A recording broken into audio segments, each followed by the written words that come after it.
Most people view Facebook as uncool or only used by old people. And yeah, there's a lot of geriatrics on there that are just ranting about the government putting microchips in their Raisin Bran cereal, or how 5G radio towers have opened a portal to hell that has allowed reptilian vampires to invade us in secrecy.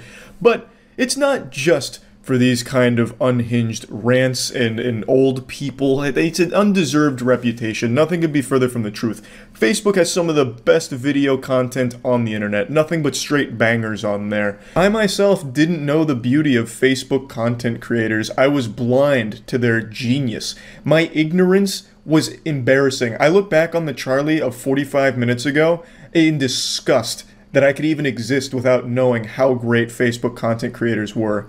I discovered them through Popo Medic's channel. He recently made a video going over bad Facebook videos. Popo Medic is actually the same channel where I learned about Detroit Urban Threat Management Survival Fitness Training Arena Turbo Arcade Edition Team America Gladiators. And that's when my third eye really opened to the beauty of Dale and his self-defense training. So I went back to Popo Medic, and I've been checking in on his channel every now and then since, and I saw this about Facebook creators, and I was like, huh. I'd never really gone down the Facebook content creator rabbit hole, so this was completely uncharted waters for me. The creator we're going to focus on today, his name is Jabrizi, and I actually recognized him because he used to be pretty big on YouTube for doing magic tricks at rap concerts, and his magic kind of slapped. It was good stuff. But it looks like he's done a full-blown shift to making Facebook garbage. And when I say garbage, I mean like actual filth. It is shameless. So you know on YouTube how a lot of creators will pad their videos to get over the 10-minute mark because they make more money for it? Facebook has that same thing. If your videos breach the 10-minute mark, you make more money from them. And Jabrizi does it in a way that is so laughably shameless, I can't help but applaud it. Now, as always, don't harass anyone in the videos. Just don't be a douchebag. Anyone here?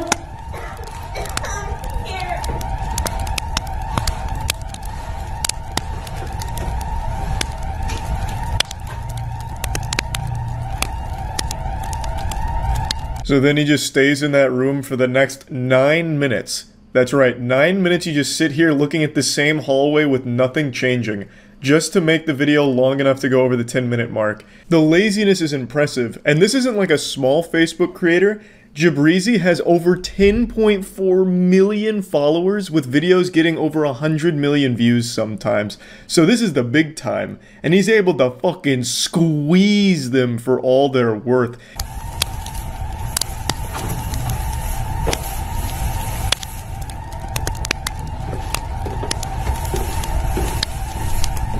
What a fucking hero. She comes out draped in an American flag, make me want to pump my fist and chug a Budweiser. He is only on screen for about 8 seconds of this 10-minute and 18-second video. The other 10-minute and 10 seconds of this video is spent on just a hallway with nothing happening and a stock alarm sound effect. The laziness is absolutely admirable. It is so fucking impressive what you can get away with on Facebook.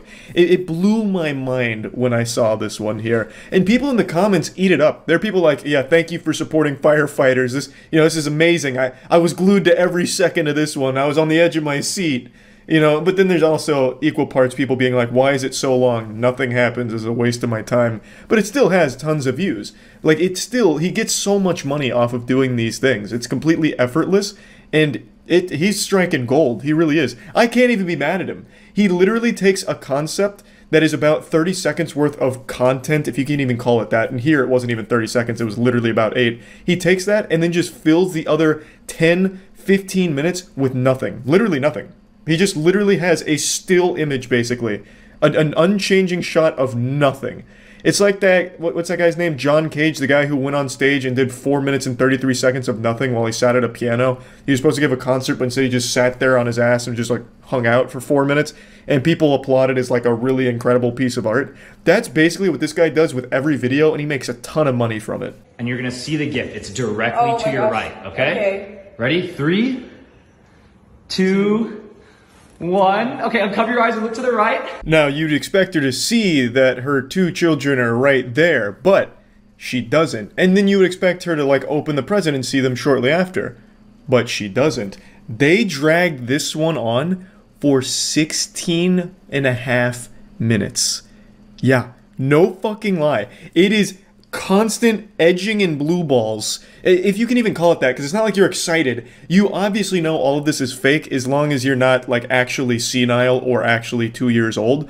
You clearly know this is fake. But the entertainment is supposed to be from like the feel-good nature of it, but here you don't even get that. It is just stalling and stretching and stalling and stretching. It is painful. So we decided Chris is only us three. My brother and my mom have 2 siblings. Have 2 moms. So past 2 years, so we do 2 fives. And now this is so special that we decided to split their fives on that. Okay. We count down 5. No, it's, I would say a pair of things, but it's more than one thing. Okay, I'm gonna spoil it. I'm gonna get into it. Okay. Yeah, Chris, your mom's the last gift. Let's show it. Just ready? Okay. Oh, luggage. It's luggage. You.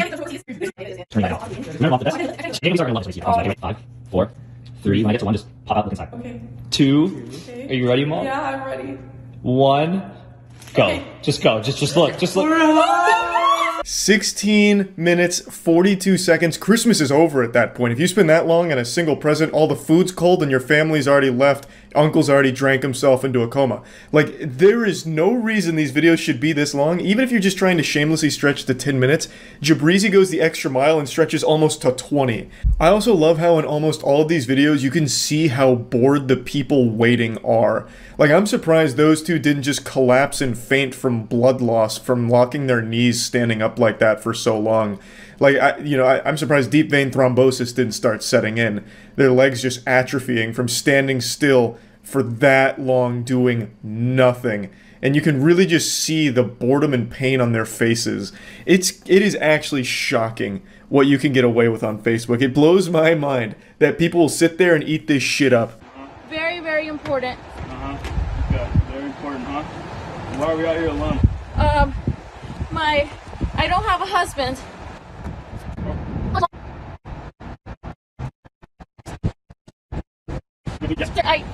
Hey, keep your hands.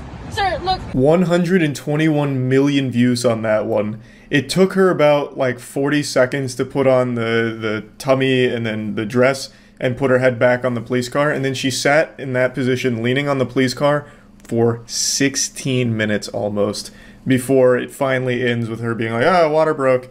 You know, it gets to the punchline. 16 minutes. 121 million views.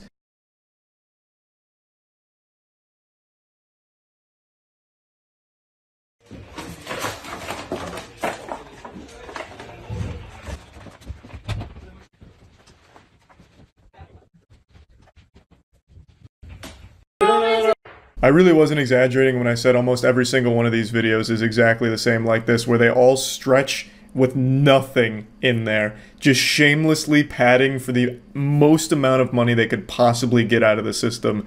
It's fucking wild. Anyway, I just wanted to share this because it blew my mind to see this on Facebook. I imagine he's not the only one doing it. I imagine this is probably pretty common practice, but this is the only one that I saw.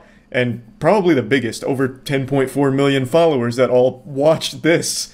So, yeah, I just thought it was interesting. That's about it. See ya. I know Thanksgiving's right around the corner, but I'm too excited. By golly, I tell ya, I can't wait, so I'm serving up the turkey early. So I hope you've brought your appetite, because here comes the choo-choo train open wide. I'm feeding you something very wacky today. This week, 2 Arizona school teachers lost their jobs after some of their OnlyFans content they were producing leaked. And it wasn't so much the existence of the OnlyFans itself, it was more so the fact that some of that content was filmed in the classroom that the woman teaches at. Her name is Samantha, and she was an 8th grade science teacher by day, but by night, she was a penis professor. And she filmed videos with her husband where he would just fuck her in the classroom that she teaches at, just reducing a holy dojo of education to a simple cum dumpster. Now, in response to all of this blowing up, she's come forward with another video, but this time she's not getting her ass spread open, she's spreading her side of the situation. So, she has this video that explains why she did all of this, as well as going over how everything unfolded, and I'd like to share that with you all, as well as going a bit deeper about the situation, because it's maybe even a bit more than wacky. This is starting to teeter on the edge of being pure silliness, even, I dare say. I created content at the beginning of the summer in order to earn extra money on the side to help pay for our basic necessities that our salaries were no longer meeting. So she starts by explaining that teacher salary, especially in Arizona, is dog shit. And you'll get no argument from me there. Teachers get paid in popsicle sticks, basically. I think their salary is laughable compared to the work they're expected to do and how miserable the job can be. You make more money boosting League of Legends accounts every other weekend than you do as a full-time teacher. It's fucking ridiculous. I think it's just sad. And her husband is also a teacher, so a 2-teacher salary isn't exactly like hitting the jackpot. That's not an infinite money cheat code or anything. So she says that her and her husband started to struggle with being able to meet the basic requirements for their family and their children, which is why she looked for alternative income methods and chose OnlyFans. But then the question still exists of why do it in the fucking classroom that you teach your students at? It makes no sense whatsoever. I chose an anonymous name as well as blocking the entire state of Arizona on my OnlyFans so that it wasn't accessible to anyone living in the state. I didn't even know this was something you could do. I had no idea our technology was this advanced where you could just ban an entire state from checking out your OnlyFans. It makes sense that she tried this approach here, so that way no one in the immediate area would ever find it, but clearly something went awry. The technology must not be bulletproof because they still found it, and rather easily, it seems. Just listen to this. One student reportedly told his mother that his teacher was spread over his desk. What a crazy conversation that must have been. Just picture yourself being that kid. You're hanging out, sipping your apple juice, just a normal 8th grade day, and a friend of yours sends you a link to a video your teacher filmed and says, "Isn't that your science teacher, Miss Samantha?" So you click it, you open it, and there it is. No secrets left. Your teacher is being spread like butter on toast, and it's on your desk. You just sit there thinking to yourself, oh man, I did algebra on that desk. And then imagine going into school on Monday and coming right up to that desk like you'd have nothing but like these war flashbacks, these visions of cheeks being clapped on your desk as a tear streams down your face. I'm also curious how many desks she was fucked on top of, because in another report someone said, "That was my friend's daughter's desk, and she is mortified over the situation." It really seems like no desk was safe in this situation here. And I have to wonder, did they like clean up after themselves or anything? Because they didn't set it up like it was a scene out of Dexter where he puts up like all of the, you know, sterile environment, like surgery operating room kind of shit. They just went in there raw and like in the actual classroom and fucked. Did they at least bring Clorox and wipe off the desks when they were done using it? Or did students then go into that classroom after the weekend and wonder why their desks smelt like asshole? This whole thing just doesn't make any sense. But you know what does make sense? How great my G Fuel flavor is. Divine Peach. Anyone that's tried it has had their lives improved for the better, I have no doubt about that. And now I'm happy to report that the cans are here and they're a GNC exclusive right now for stores. So if you want to find your closest GNC, there's a link in the description for that to pick up a can of Divine Peach. Now I've mentioned this on stream, but I'd like to mention it here as well. The caffeine content on my flavor is 140 milligrams as opposed to the standard 300 milligrams for other cans. And I'm really happy about that because that's the caffeine that I prefer. So I wanted to bring that to your attention as well. And there's also a sweepstakes going on right now for anyone who buys a can and takes a selfie of themselves dressed as me. You stand to win a G Fuel mini fridge or a 12-pack of Divine Peach. The video that was created and advertised was made after contract hours on the weekend. No minors were ever present or involved in the videos. I don't think anyone was ever trying to make the accusation that minors were present or somehow involved in the content, because that would be a whole different ballgame. This would be an entirely different conversation. That would be a massive, massive, massive crime. Now, what people are saying is even though minors weren't present, the fact that you're using their space for adult content is a problem. Obviously. So although there's no kids there, like Junior's not knocking on the door to the classroom, "Miss Samantha, I've got my extra credit homework." "Oh, jeepers!"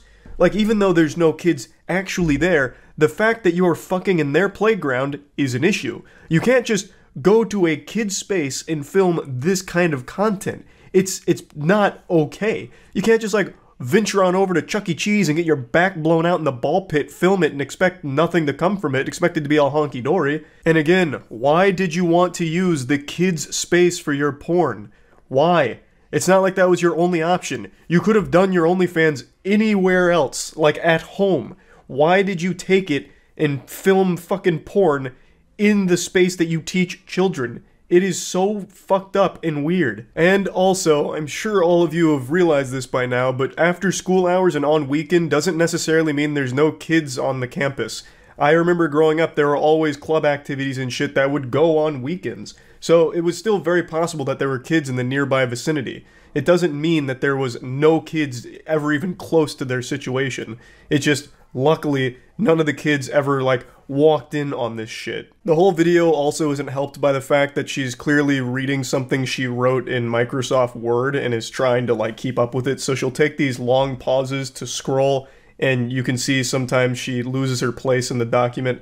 So it also comes across as very insincere since she is blatantly just reading it very monotone from her monitor. So I don't think that helped anything that she was saying here, to be honest. I am already paying the consequence by losing my teaching certificate as well as losing the job that I loved most. I thoroughly enjoyed working with my coworkers, teaching my students science, and it brought joy to me every day. Looking back at the situation, I wholly regret creating the video in the classroom after school hours.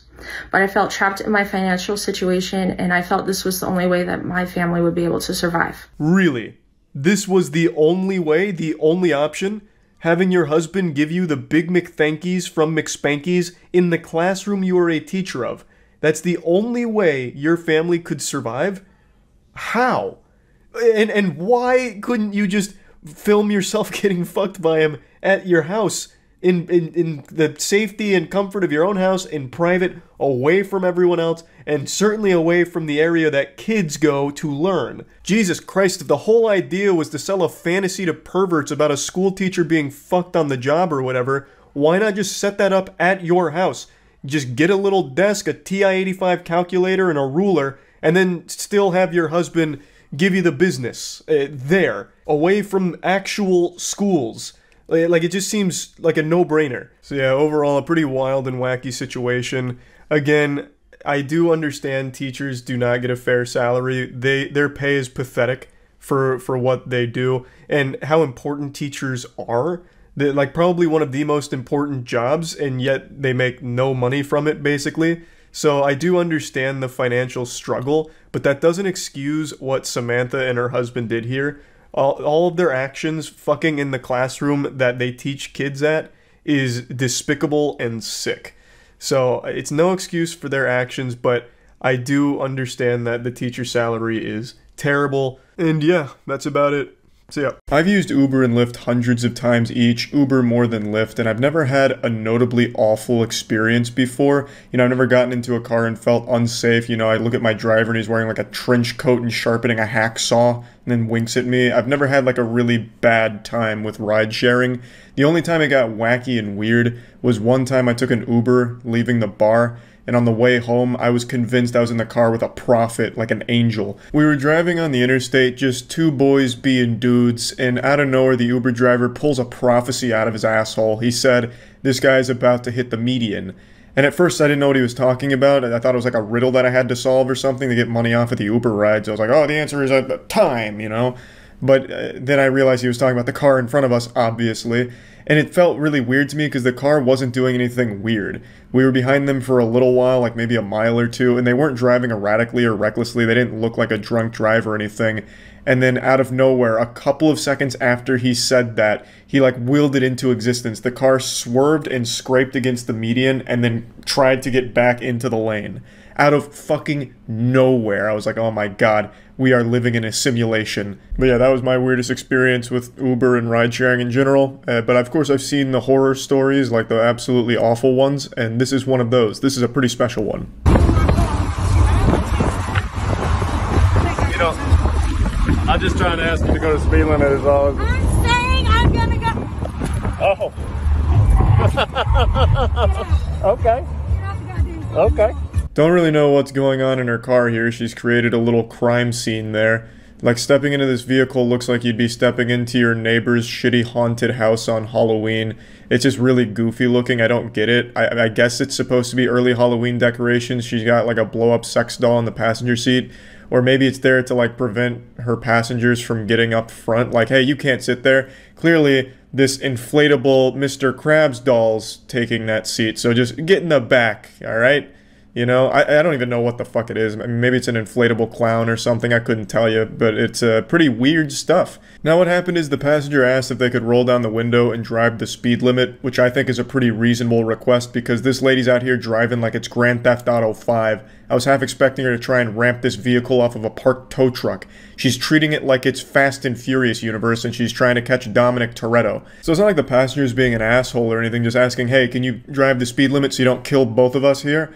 And that just sets her off. She loses her goddamn mind there. Slow down! Fucking yanks on the e-brake and does a 360. Suck on this, pussy fart!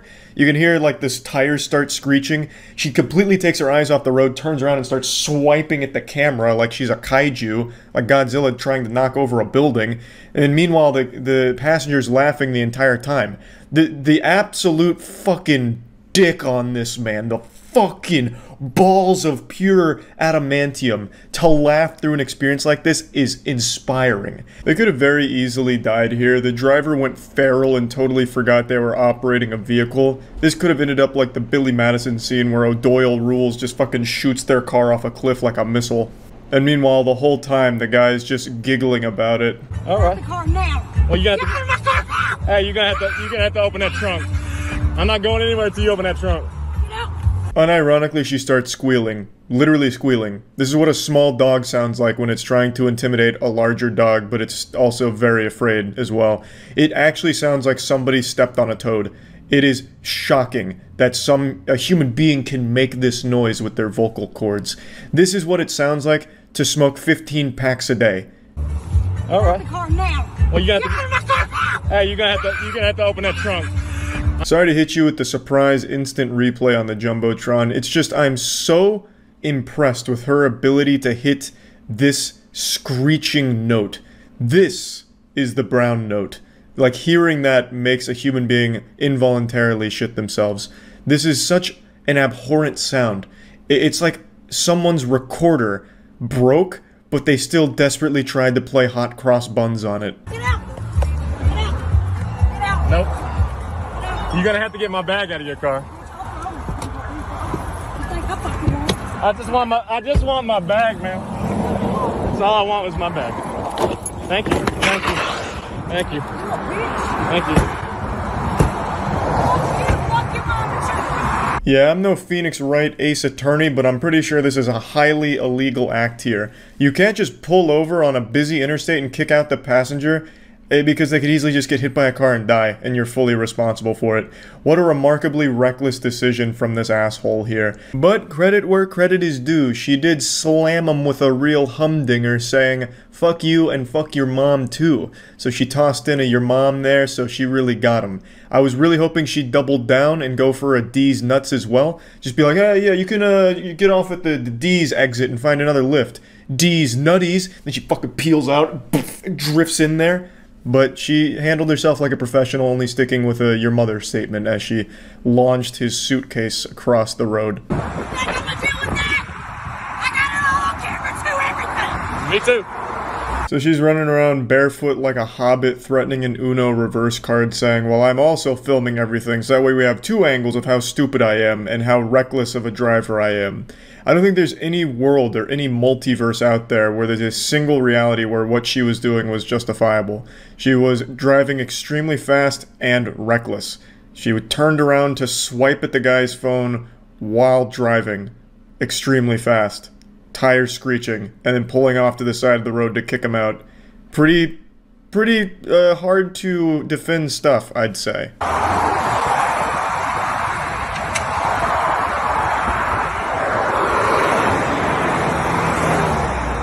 As she blasts off back onto the road, she nearly clipped the van that was next to her because she tried to get back too early, and that would have been an absolute catastrophe. Her road rage almost got even more people hurt. Then she left this guy stranded. I'm assuming he was able to find his way back to civilization after being dropped off in the middle of fucking nowhere on the interstate. And yeah, I don't really think this is the best Lyft experience. I would imagine this is at the absolute least 2 stars, I would say. It has to be. Because this was not great. This was not, spectacular service, I would argue. But at least he survived the trip. I was getting worried when she was driving the car and slamming backwards, screeching tires and shit. I thought that was just going to be the end of him. I thought we were looking at like some Blair Witch Project found footage kind of shit, but luckily everyone was okay. That's about it. So yeah. Every time you see a robbery in a movie or something, it's always super impressive. They'll have like these incredibly well laid out plans, full-blown Ocean's 11 type shit where they'll have like a getaway driver, 15 aerospace engineers on standby just in case they need them. They'll have like Jimmy Neutron in the lab cook up some crazy device to break into the big vault for millions of dollars. And it just always seems like, damn, you have to be a galaxy brain, 10-digit IQ mastermind in order to be a professional criminal. But then when you watch like a heist or a robbery in the real world, it's nothing like the movies most of the time. The plans are laid out in crayon 3 seconds before executing them. They're not looking at building blueprints. They turn their brain off and just go fucking wacky. They get Insano style. So, like, they'll just run in there, like, grab, like, 5 things and then just, like, shuffle out the door, and that's the extent of it, and then they get caught 5 minutes later. And today I saw a robbery that I think is probably one of the worst ones ever recorded. It is just, I feel bad for the guy. Like, watching him rob it is agonizing because it's so incredibly slow. This dude robbed a Little Caesars in like -5 times speed.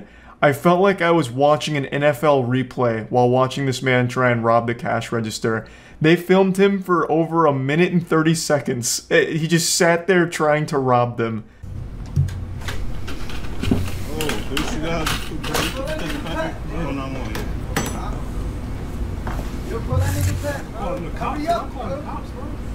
At first glance, I thought this was Pay Money Wubby robbing the place, and I thought to myself, God damn, he is really doing everything he can to get to the bottom of his turd kebab mystery.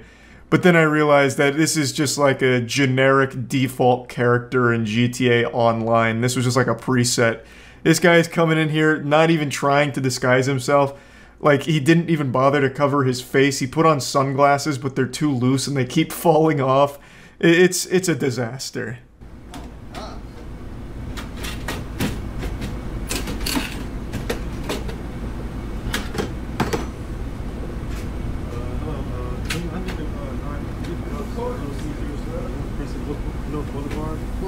It's like robbery ASMR. He's not talking, the employees are just kind of making fun of him.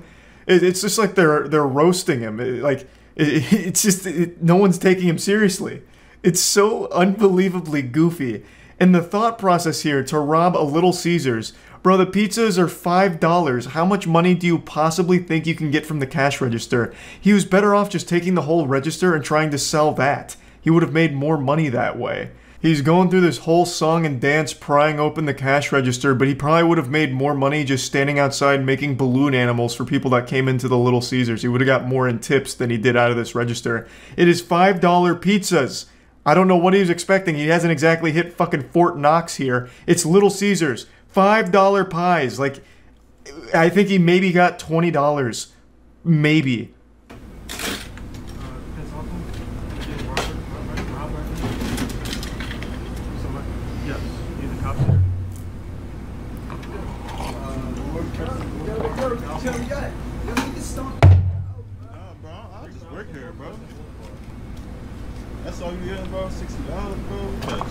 I absolutely love that response from the employees. No, I just work here. Like, I'm not gonna risk my life. I'm not gonna beat this man's ass and risk, getting myself in trouble for the sake of saving $60 for Little Caesars. I don't care that much. I'm not paid to be like a fucking Little Caesars gladiator and fight for Little Caesars honor.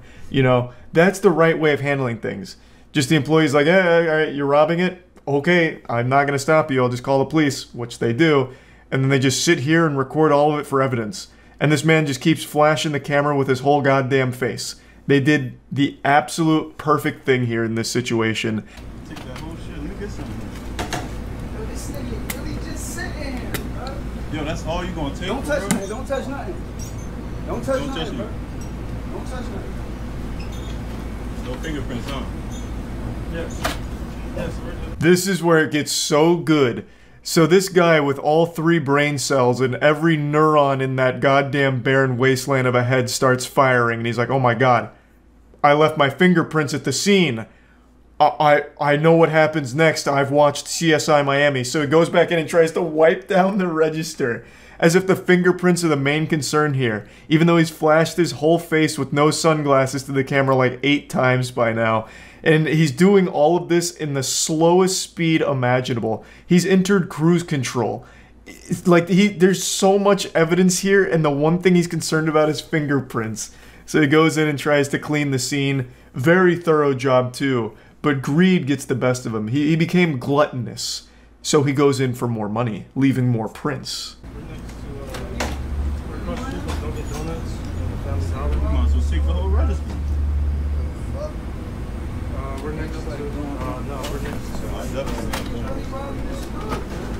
Yeah, so he grabbed an extra like $3 there and then tried to wipe down those extra prints, but kept missing the areas that his greasy paws were touching, and then just skedaddles in the slowest getaway of all time, just barely walking. He would have been faster if he crawled away. Like, Jesus Christ. All in all, I can't imagine he got more than 20 bucks. The guy in the video said 60, but I don't believe that. There's no way he pulled $60 out of that fucking register. All in all, he spent like a minute and a half emptying a register, struggling the entire way, looking super stupid just to walk away with less money than the register costs for repairs, and risking jail time. If he had spent this long just collecting quarters from a wishing well, he would have made more money. That's all you gonna take? No, bro, you don't work here, bro. Don't get into nothing, bro. They ain't Don't touch nothing. They ain't worth it. Yo, the store is shut down. The store is shut down, bro. Yo. I've never seen a robbery where at the end of it, everyone's laughing at the robber. Like, what? How shameful. How truly awful.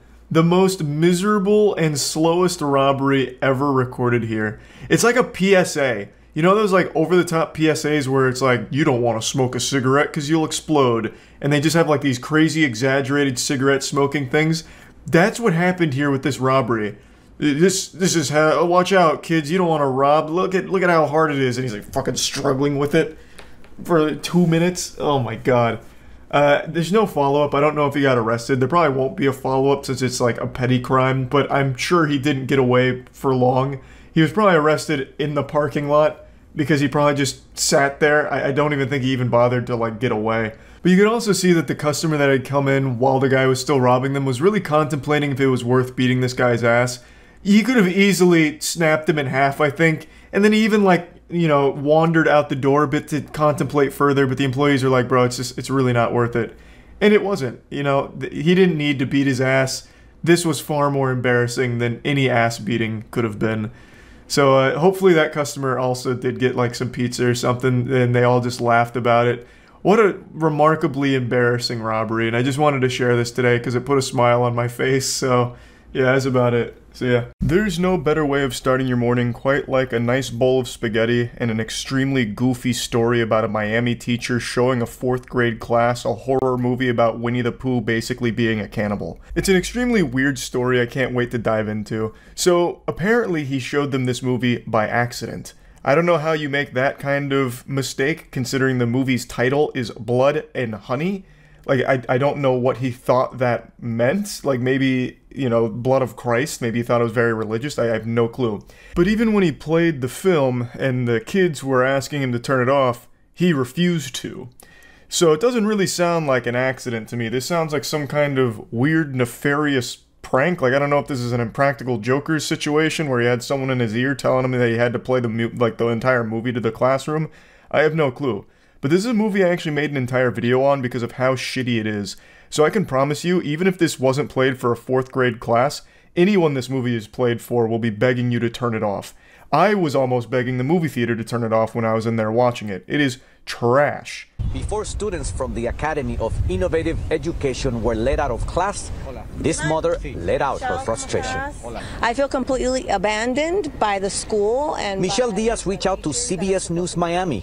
She said her 4th grader twins were distraught because of a movie their math teacher played for students on Monday, October 2nd. I don't know what math lesson this was supposed to teach. Winnie the Pooh plus blood and gore equals scared children. Even if he didn't play the horror movie, I feel like why would you even play Winnie the Pooh for a math class? What's that going to really do? Just seems like he didn't feel like teaching that day, and he just happened to have Winnie the Pooh Blood and Honey on a DVD in his backpack, and he was like, all right, we'll let it rip. 20 to 30 minutes to a movie called Winnie the Pooh, Honey and Blood. We need to go. This is the trailer of the film. It's rated NR, meaning not rated. The premise? Two bloodthirsty murderers, one of them wearing Winnie the Pooh mask, terrorize a group of young university women. Now I've got to call into question the journalistic integrity here, because that's not what the movie's about. It's not two men wearing masks, it's Winnie the Pooh and Piglet. It's supposed to actually be them, so they got the plot synopsis a bit wrong here, but that's all water under the bridge. That's no big deal here. I love bad movies. I gobble that shit up more than Winnie the Pooh gobbles up honey. But this one was absolutely horrendous. And the kids got 20 to 30 minutes of it, according to the parent there. Which means they got quite a bit of gore and titties. So one of the first scenes, well, it's not one of the first scenes, but an earlier scene in the film, Winnie the Pooh is hunting down a woman. And after he catches her, he rips her shirt off and her titties start flopping around like they just got hit by NVIDIA jiggle physics. And he goes, "Ooga!" He doesn't make that noise, but he like stares at him like really wide-eyed because he's looking at breasts, and then he throws her in a wood chipper. All of that's very early in the film, meaning that fourth grade classroom saw all of that in their fucking math class. He didn't stop the movie, even though there were kids that were like, hey, just stop the movie, we don't want to watch this and whatever. How was that movie picked? So he said that the children picked it. It's not them to decide what they want to watch. It's up to the professor to like look at the content. Yeah, to me that seems like a load of fish paste. I'm calling dirty barnacles on that. I don't think the kids chose Winnie the Pooh Blood and Honey, but let's assume, suspend disbelief for a second, that they did. Why would it even be an option here? And when they were asking him to turn it off, why wouldn't you just turn it off?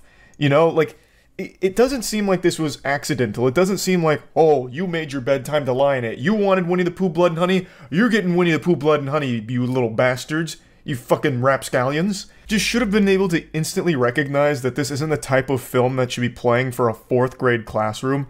I remember that there was like celebration days in middle school where you'd have like a pizza party and a movie. This would be the worst pizza party ever. I'm just chowing down on a triple cheese pizza and I'm watching Piglet bisect a woman with a battle axe and I'm begging the teacher to please turn it off, but they're just doing this to me. Nope. Like, what the fuck? You're gonna sit there and watch it. It's part of the curriculum. This is math in action in the real world. It's like, come on, man, just turn the fucking film off. They clearly didn't know what they were getting into when they allegedly chose this movie. Oh, I want a different professor for them. So you want him out? Yes. Did you address that to the school? Yes. And what did they say? That they were going to handle it internally like they always do, that they're very careful. I can understand not trusting this professor going forward. This is a really weird thing to do. It's not like an honest mistake, because the movie pretty much immediately makes it clear that it's not for kids. It's pretty aggressive. So, like, not turning it off after that and then refusing to turn it off even when the students are telling you to, that is some diabolical behavior. Like, fucking peeling their eyes open to make sure they're watching Winnie the Pooh and Piglet murder people and eat them and whatever. That is weird. I don't know what kind of disciplinary action the school board's gonna take. Maybe refusing his access to DVD players or a VHS player or something. I have no idea. But I definitely get the parents not wanting their students to be in this person's class anymore. I saw this tweet kind of pop off in response to this story, and I just gotta share it with you because it gave me a hearty giggle. Mr. Smith sat at the head of the dim classroom, a bead of sweat running down his temple. "Please stop," the children wailed. "Emma passed out. We need to take her to the nurse." "We can't stop," he thought. "I can't stop. It's only a mistake if you admit it. We have to keep going. And besides," he pressed the volume up on the remote, drowning out the children's pleas as Piglet's chainsaw tore through a young woman's neck like wet tissue paper. "Innocence ends. We all have to learn sometime. He was a teacher, and the children were there to learn." And the more I pondered this deep, profound narrative, the more I started to recognize that this may very well explain why he refused to turn it off. There's something that all human beings are innately born with, which is what I call the too far gone threshold, so fuck it. It's where you're too deep into something to admit that you've either made a mistake or too deep into something to back out now, so you have to see it through. We have all been there, where you just have to commit to something because you've already embarked on this journey for too long now. So I think in this case what may have happened is he starts the movie up truly innocent, not realizing that this is an inappropriate film for kids. But then it becomes quickly clear after the first murder, and maybe even after the first set of titties, that, you know, this is a problem. But he can't turn it off because then he admits a huge fault on his end. So maybe he just sat there like, shit, we've come this far. I can definitely think of a way of spinning this in like an educational manner.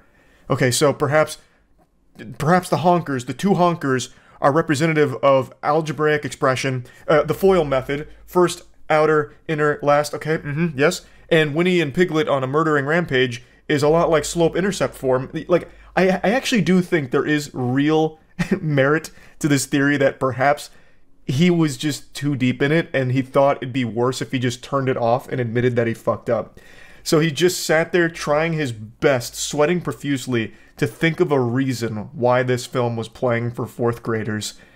And ultimately he couldn't come up with anything. The head of the school came forward with a statement as well, saying that they're also investigating and taking disciplinary measures here. I don't think they're letting the professor go, at least not from what I've seen about the story. It looks like they're looking at alternative methods, such as like, don't ever play another movie in class ever again. But yeah, I just had to share this story with you all. I saw it first thing this morning and man, what a fucking wacky one it was. That's about it. So yeah. People are more gullible now than they ever have been in the history of this species. That is just a fact. People are throwing away any level of thinking and rationality just to believe in the most outlandish garbage imaginable and just falling victim to every scam you could ever possibly drum up. 3 days ago, the stupid man's genius, Terrence Howard, went on Joe Rogan's podcast, and Joe Rogan only piped up for 13 minutes out of this 3-hour Arkham Asylum debriefing. That's 13 minutes worth of speaking from Rogan here. The rest was Terrence Howard brainwashing idiots into thinking that he's some kind of enlightened genius. For almost a decade now, Terrence Howard has gone on this international mission to convince the world that teriology is the future. That's what he calls his logic language. Teriology. Let that just marinate in your noodles up here for a second. You're believing in a guy who's fucking preaching about teriology. So, there already exists so many people that have broken down everything Terrence Howard is wrong about in the teriology logic language system. I'm just going to focus on his biggest one. 1 times 1 equals 2. That is something that he has built his entire fucking identity around when it comes to his math. And for the first 9 years of this one-man traveling circus, everyone laughed at him because it's so outrageous. If we followed teriology, cars, phones, planes, medicine, literally everything that is keeping you alive right now would not exist because his logic language is fundamentally wrong. It's not up for interpretation. He is provably wrong in every possible measurement. And I want to dive into this deeply because so many people are thinking that he is correct. They are throating his cock and balls, literally slobbering all over his meat because he went on Rogan and used words they didn't understand. So since they didn't understand the words, they took it as a sign that this guy's the fucking chosen one when it comes to math. I'm not even mad at Terrence Howard. I want to make that clear. I'm mad that a lot of people think Terrence Howard is right. I'm more mad at the gullibility of people to just take this at face value without doing any level of thinking for themselves. It's so easy now for people to just throw away their own thoughts and just let people tell them what they should believe in. They're like, yep, that sounds right. I want to believe in that, so I will. It's so fucking frustrating because that sets us so far back. Now, before I even dive deep into this rabbit hole, I want to tackle his biggest one that he has always put on the boxing gloves and fought for the honor of, which is 1 times 1 equaling 2. He even made his own YouTube video here explaining how 1 times 1 equals 2, and admittedly, if you set aside everything that he's wrong about, he's still fucking wrong. He doesn't even come close to accidentally tickling something correct. He is fishing around in the dark looking for a urinal to piss on, but he keeps pissing on the floor because he can't find it. He doesn't decide to just turn the lights on. He wants to live in this absolute, void of logic. I am going to demonstrate why 1 times 1 can never equal 2. A 3rd grader could do this, and I'm going to break it down in a way that no matter how stupid you are, and no matter how much you want to believe in this concept, it can't work. In no dimension in the multiverse could this ever be a real possibility. So when you're saying times, when you're using multiplication here, you're talking about the groups of something. So 1 group of 1 is 1. But let's get more physical with it. And I'm going to do it using a physical object here. We're going to get real, kinetic with it. And I'm going to use the GamerSupps Moist Waifu Cup. So this is me on the cup, big titty anime girl. It's available at gamersupps.gg. I'll put a link to it in the description. It's available for the next 2 weeks. This just seemed like a natural segue into mentioning that while I demonstrate this. Now let's put this concept into practice in a real-world scenario. You catch me at the grocery store, you say, "Pardon me, Charles, looking extraordinarily breedable as ever today. I have this box of moist GamerSupps waifu cups. Come take a peek." And I march on over and I say, "By Jove, look at that. There is a single moist waifu shaker cup in that box. There is 1 box with 1 moist GamerSupps cup in it. 1 box with 1 cup. I pick that up, I would have 1 shaker cup. 1 times 1 equals 1. That's just how it works. There's not any scenario where all of a sudden this waifu shaker cup is going to start budding like it's fucking SpongeBob and I'll end up with 2 somehow. That's not how it works. I have 1 box that has 1 cup in it. You come up to me again, this time it's at a Sam Ash music store, I'm fucking blowing away at a trumpet. You say, "Charles, check out these moist GamerSupps waifu shaker cups I have in these boxes." I say, "Oh, how many cups are per box?" You say, "There's 2 waifu shaker cups in these boxes," and I have 2 boxes. 2 boxes of 2 waifu shaker cups, that's 4 total waifu shaker cups. 2 times 2. It's like, this shouldn't be a hard thing for people to grasp. These aren't hard to understand, but when you have someone like Terrence Howard preaching just completely incorrect things, it's able to mislead people who want to believe in something different, that want to have this big paradigm shift in mathematics, which I don't really get. Why do you want mathematics to change? The only reason you're alive right now is because of that. You would have likely already been mauled by a bear, died from an infection, died from dysentery, wouldn't have made it past the Oregon Trail, like way before you even made it to whatever your current age is, if we didn't have math. We wouldn't be where we are today. You wouldn't be watching this. You would likely be out there hunting and gathering and probably dying in the process. There is nothing that changes about this kind of concept when it comes to math. Now, it's important to note, I'm not a mathematician. That's something Terrence Howard and I have in common. But I think if I was a mathematician, most of you would trust me less. You'd think I'd been indoctrinated by big math or something to keep the genius revolutionaries like Terrence Howard down when it comes to these innovative concepts of new math. No, an actual child could prove why 1 times 1 will always equal 1, and never 2. It doesn't take a genius to prove that Terrence Howard is wrong. It takes an ordinary person using their own brain a little bit. And Terrence Howard is hoping that you're not one of those people that think for themselves. For some reason, we've entered the age where people don't trust experts anymore. The individuals that have dedicated their lives to a certain subject like math now have the most scrutiny from the average ordinary person, thinking that they're wrong and evil. There must be like a puppet master behind the scenes controlling the experts. Instead, the average person would rather put their faith in someone that has never studied math and never done anything properly in the subject that they're preaching about, like Terrence Howard. He has dedicated his life to being wrong. Meanwhile, the experts that just get fucking torched by people that don't understand math have an entire history of inventions to show for it that these people are literally using to criticize them. These inventions that they take for granted is the product of that math, not Terrence Howard's teriology math. If teriology was the correct mathematics, where are those drones that he was talking about for Uganda? Where is all of the potential huge breakthroughs using teriology? Where are those inventions? Now, over a year ago, I did make a video on Terrence Howard going over some of his more ridiculous and embarrassing moments. I'm not going to really harp on those here because a lot of people went from Joe Rogan to that video and said that I was just attacking him on like a personal level or something, which I really wasn't. I was just explaining why a lot of this is so silly and I was making fun of it, as everyone used to do back when we used to think for ourselves instead of just be spoon-fed all of our opinions. So, what I did talk about in that video is something I'm going to briefly mention though. He tried to scam all of Uganda by promising them these drones that literally just don't work. I'm just going to play you a clip from that again to remind you that Terrence Howard uses this math in pretty nefarious ways from time to time, like in the case with Uganda drones from the hydrogen proton geometry. Was there for 2 years until I saw that there was an inconsistency with the math there. And so I went out to explore a new way of understanding how the universe works, and I was able to define the grand unified field equation they've been looking for and put it into geometry. Once again, just a friendly reminder, there is nothing more consistent than 1 times 1 equals 1. To represent it one more time, I have one box with one waifu cup in it.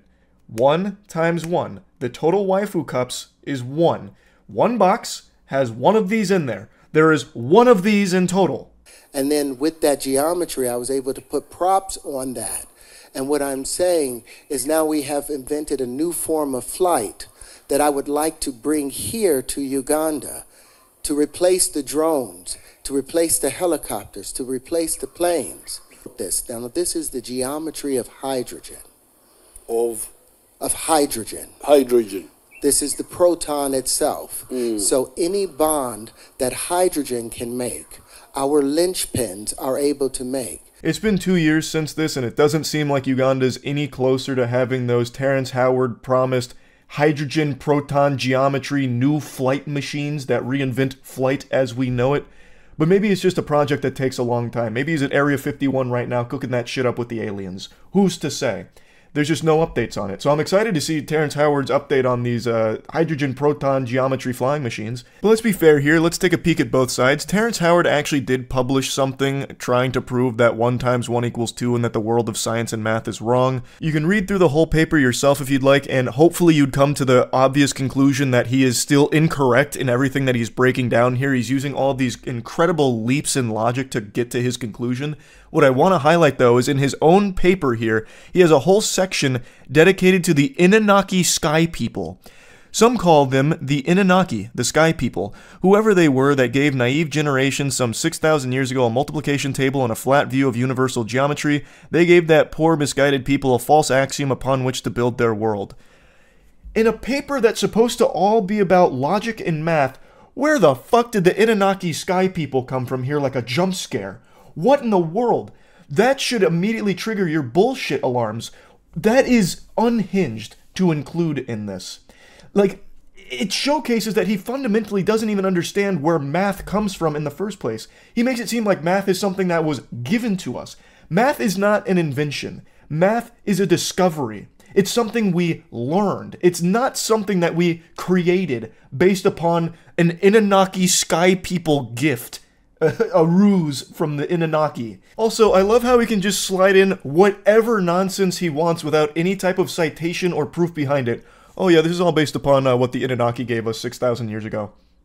Well, trust me, I know. I was there, actually. I saw it. Terrence Howard, I'm immortal. I saw it. I was actually there during the trade of the Anunnaki geometry and the naive generation 6,000 years ago. That's how. That's my proof. That's my evidence. Like, people just take what he says and just run with it. Like, oh, that's great. And like, they ignore it. Like, on Joe Rogan, he had a whole section dedicated to how he can remember his birth. I was inside my mother's womb. And I was about maybe 6 months inside the womb. And I'm like, okay, don't forget I'm here. Okay. Don't forget. You go to sleep. You wake up again.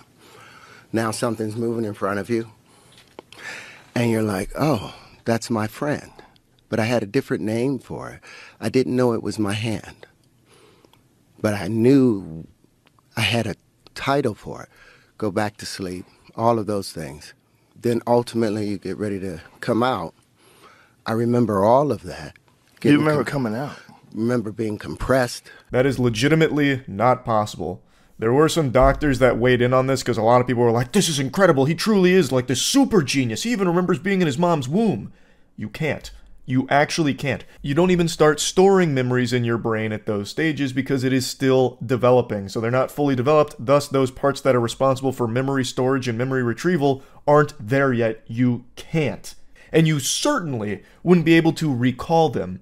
Now, a couple doctors did say that in very rare cases, you can recall some feelings, which is why if you had like a traumatic birth, that could play a role in your life later on. Like, you do form memories as a baby, but due to infantile amnesia, you can't recall them. So the memories you're forming are things like your mother's face, shit like that. As a baby, you do form those memories. You can recall your mom's face, but as you grow up, you are never going to remember those moments. You can't. Except in like extraordinarily rare cases, which don't have a ton of documentation surrounding or proof around, but there are a couple of cases where people do claim that they can. But in Terrence Howard's case, not even those extraordinary circumstances go as far as him, where he's remembering in the womb and saying to himself, don't forget, and then giving a name to his hand. That's just ridiculous. And then he says that the proof of this on Rogan is that when his wife was pregnant, he'd shine a light on her belly and then play music. And he did that for like a week, and then he stopped shining that light and playing the music, and then the baby's hand pushed on his mother's stomach.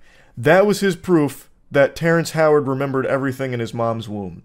Once again, a complete misunderstanding of the things that he's fucking talking about with it. And there were a lot of people that said like, oh, that was a really weird section, but he was right about everything else. Why are we ignoring things like that? That is not something you should ignore. That is very clearly a red flag in the logic and the person behind the logic. It's ridiculous. Like, they're like, oh, no, he was definitely weird about the whole remembering being in the womb nonsense. But he was totally right about gravity not being real. Like, disproving gravity, he fucking nailed. And 1 + 1 = 2, absolutely on the money with it. Been saying it for years. It's so ridiculous. People just want to believe in the most, like, I don't even know the right word for it. The most over-the-top special ideas just to feel like they're smarter than everyone else. At least that's the impression I get. Because there is no way you would ever logically reach these conclusions unless you just wanted to believe Terrence Howard because it's fun and it makes you feel special. That's the only way. Because if you ever try and employ any of these in the real world, they fall on their fucking face. Again, 1 × 1 never equals 2. So if you ever try and use any of the teriology in your day-to-day life, it's not going to work. You're going to be left high and dry with your dick in your hand. It's not going to function. It can't. It doesn't. And for some reason, we are now in this age where people are just like, it doesn't matter. He's probably still right. Like, what the fuck? It's so stupid and frustrating. It really is. Like, again, I'm not even mad at Terrence Howard. Like, it's not a crime to be dumb. And it's not wrong to, like, pursue things outside of the already established, you know, mainstream belief system. I think that's extremely important to a healthy society, always challenging the things that you're given. But this is the exact opposite. People aren't challenging what Terrence Howard is feeding them. They're just accepting it with a fucking smile on their face and not asking any questions. Terrence Howard pursuing this is not the biggest deal in the world to me. In fact, I do think in a lot of cases that can be really helpful. If someone goes out and challenges like some really well-established theories or whatever, like, let's see. It's always important. But he has come back with incorrect conclusions and still preaches about how everyone else is wrong, without ever demonstrating why he's right. He has nothing to show for his teriology. No creations, no inventions, nothing. So it should immediately right there stop for him and be like, okay, you know what? This was, you know, a fruitless endeavor. I didn't get anything out of this. Maybe the math that we have is correct and is consistent because look at all we have to show for it. Look at all of this around us. We're surrounded by the product of mathematic breakthroughs. And Terrence Howard's math has nothing like that. So it should have come back like, okay, it was worth a try, didn't happen, we move on. And then he could have gone into different avenues to pursue more knowledge or more discoveries, but he hasn't. He has locked himself down to something that is completely false, and he's taking as many people with him as he can.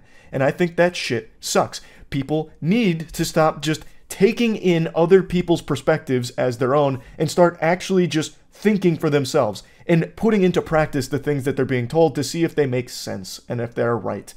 That's it. I mean, that's really about it. I'm not going to keep droning on about this. It's just so fucking frustrating. That's it. See ya. I have definitive proof that there are just some people out there that thrive off arguing over nothing. Their body isn't powered by food or water. They don't need nutrients to survive.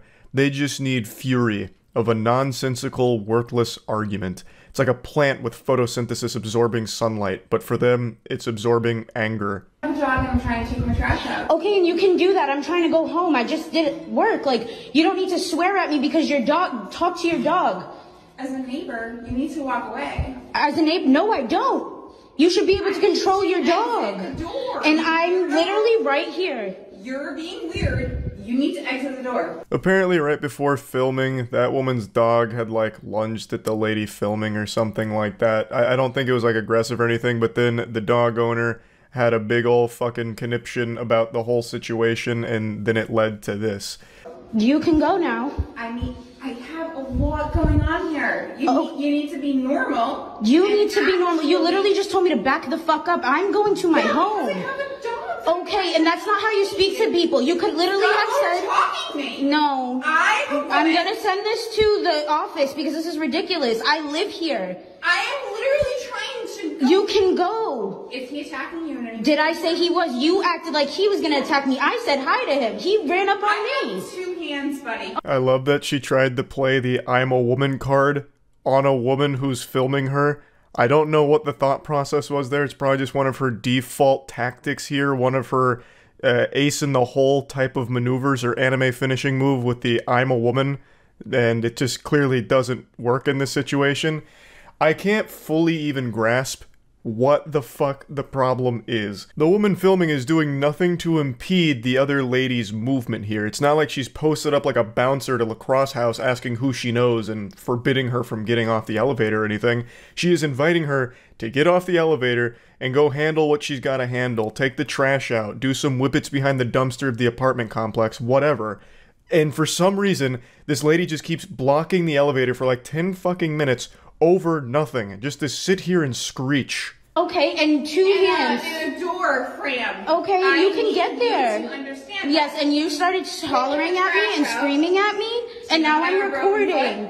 I got a broken Okay, foot. that's between you and your broken foot, ma'am. Yeah, and then the office already knows that. Okay, so you don't need to cuss at me. Okay, can you please go? I'm trying to go home. You want me to go with the broken foot? You dumbass. There's stairs over there. She tries to throw a pity party, but nobody shows up. Starts complaining about her broken foot in the wambulance with a side of French fries. She's already come down here with her goofy little broken foot, so clearly she's fine walking on it and has no issue standing on it for a long time blocking this elevator. So I imagine her plan was to walk and accomplish whatever business she's down here for, whatever her objective was.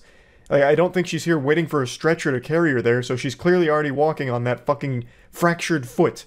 Even though I guarantee that's a lie, I know her foot's not broken, she's just making shit up. I'm surprised she didn't go a little harder though and say some shit like her kids have been kidnapped and now the lady filming is going to be responsible for their death because she can't get the ransom money to the kidnapper or something. Please hurry up. I'm literally just trying to go home. You want to fucking start? Go to the stairs. I'm going to send this to the office because this is unacceptable. I will. This hurts. You understand how much this hurts? And you would continue I'm a military going. fucking woman. Okay, thank you for your stairs now. You did what floor are you on? What floor are you don't need to know that. You fucking, I swear to God, we'll do this. Okay.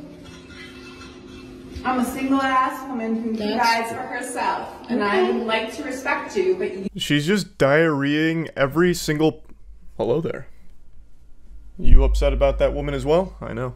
She's just vomiting out all of these useless platitudes. I'm a single-ass woman who provides for herself. What does that have to do with you blocking the elevator? Nothing. And I can't believe you're single. I don't understand what went awry there. I can't believe every man in the city isn't pursuing this absolute angel. That's weird. I also highly doubt that she actually did serve in the military. That just seems like yet another lie. So fucking stolen valor on top of that, most likely. And even still, that has nothing to do with you refusing to get off the elevator. That's the crazy thing. That is the wild thing. Her whole objective is off the elevator, which she can easily do, but refuses to out of just the principle and the love of the argument. Now, I know a lot of you are probably saying, why doesn't the woman filming just take the stairs and put an end to this madness? Just be the bigger person. Well, because fuck that. Patooey. That's a bunch of baloney.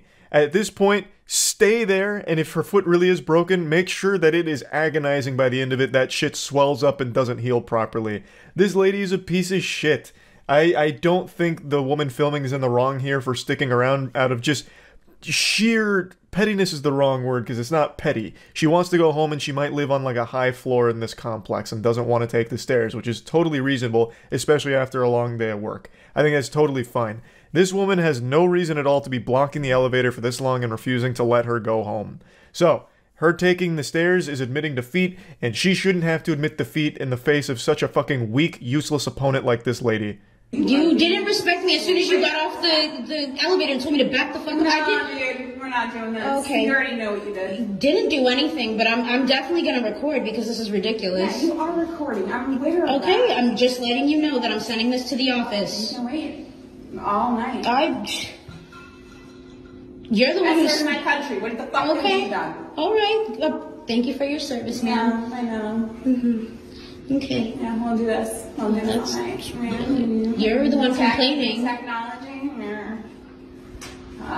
Christ, there's logistics. Her brain's really starting to malfunction now. That double core brain cell really starting to fall short here with a bit of a hiccup. She just starts humbugging technology. You and your technology, just mad that technology exists now because she's being filmed like Sasquatch. She's just getting real upset. Oh, you bitch! How could you fucking film me? I know you're filming, you bitch. Technology. Ugh. Also, I don't want to overlook that little zinger she slid in there about her service to the country. So she says, like, I served our country. What the fuck have you done? And it is eerily similar to an iconic speech from a legend from that viral trumpet fight video from a few years ago. You know the one I'm talking about, where like that goblin guy comes up and gets really upset because someone is playing the trumpet poorly. So he walks up to him and he's like, why are you disrupting the peace with this filth, this trash? I played the trumpet for 80 years. Who the fuck are you? I was first chair Los Angeles Philharmonics back when we still only had black and white television. Who the fuck are you? I played the trumpet on the night of Abraham Lincoln's assassination. Who the fuck are you? You know who I'm talking about.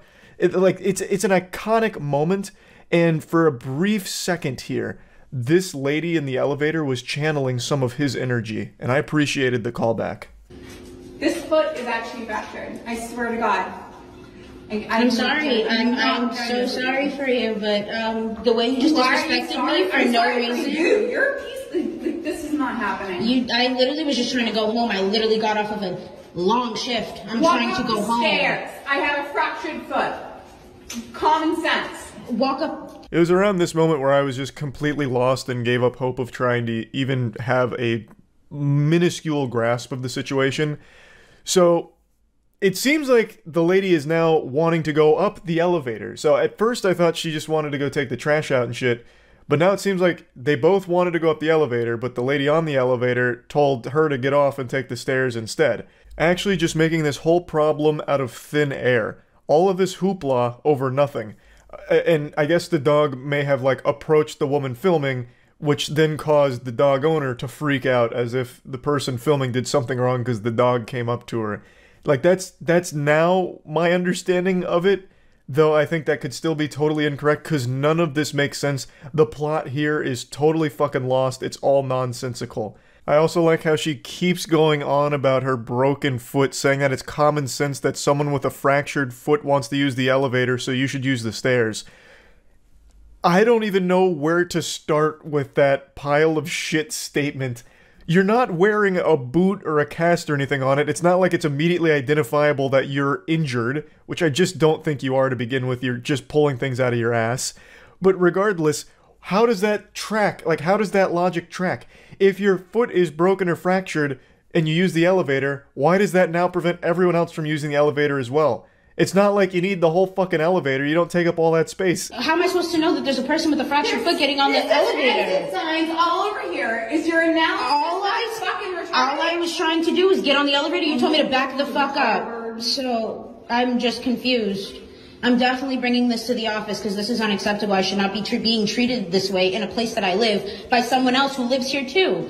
This lady's brain is trapped in Narnia. What are you talking about? What do the exit signs have to do with fucking anything about your stupid little boo-boo on your foot? Nothing! It has nothing to do with it! Jesus Christ!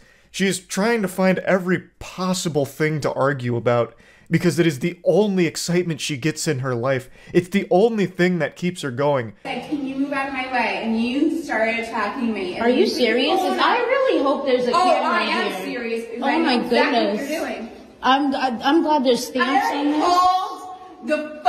I already called them. I called them about it because there has been men who have been banging on my door. That has nothing to do with me, ma'am. I know, but I asked them for surveillance.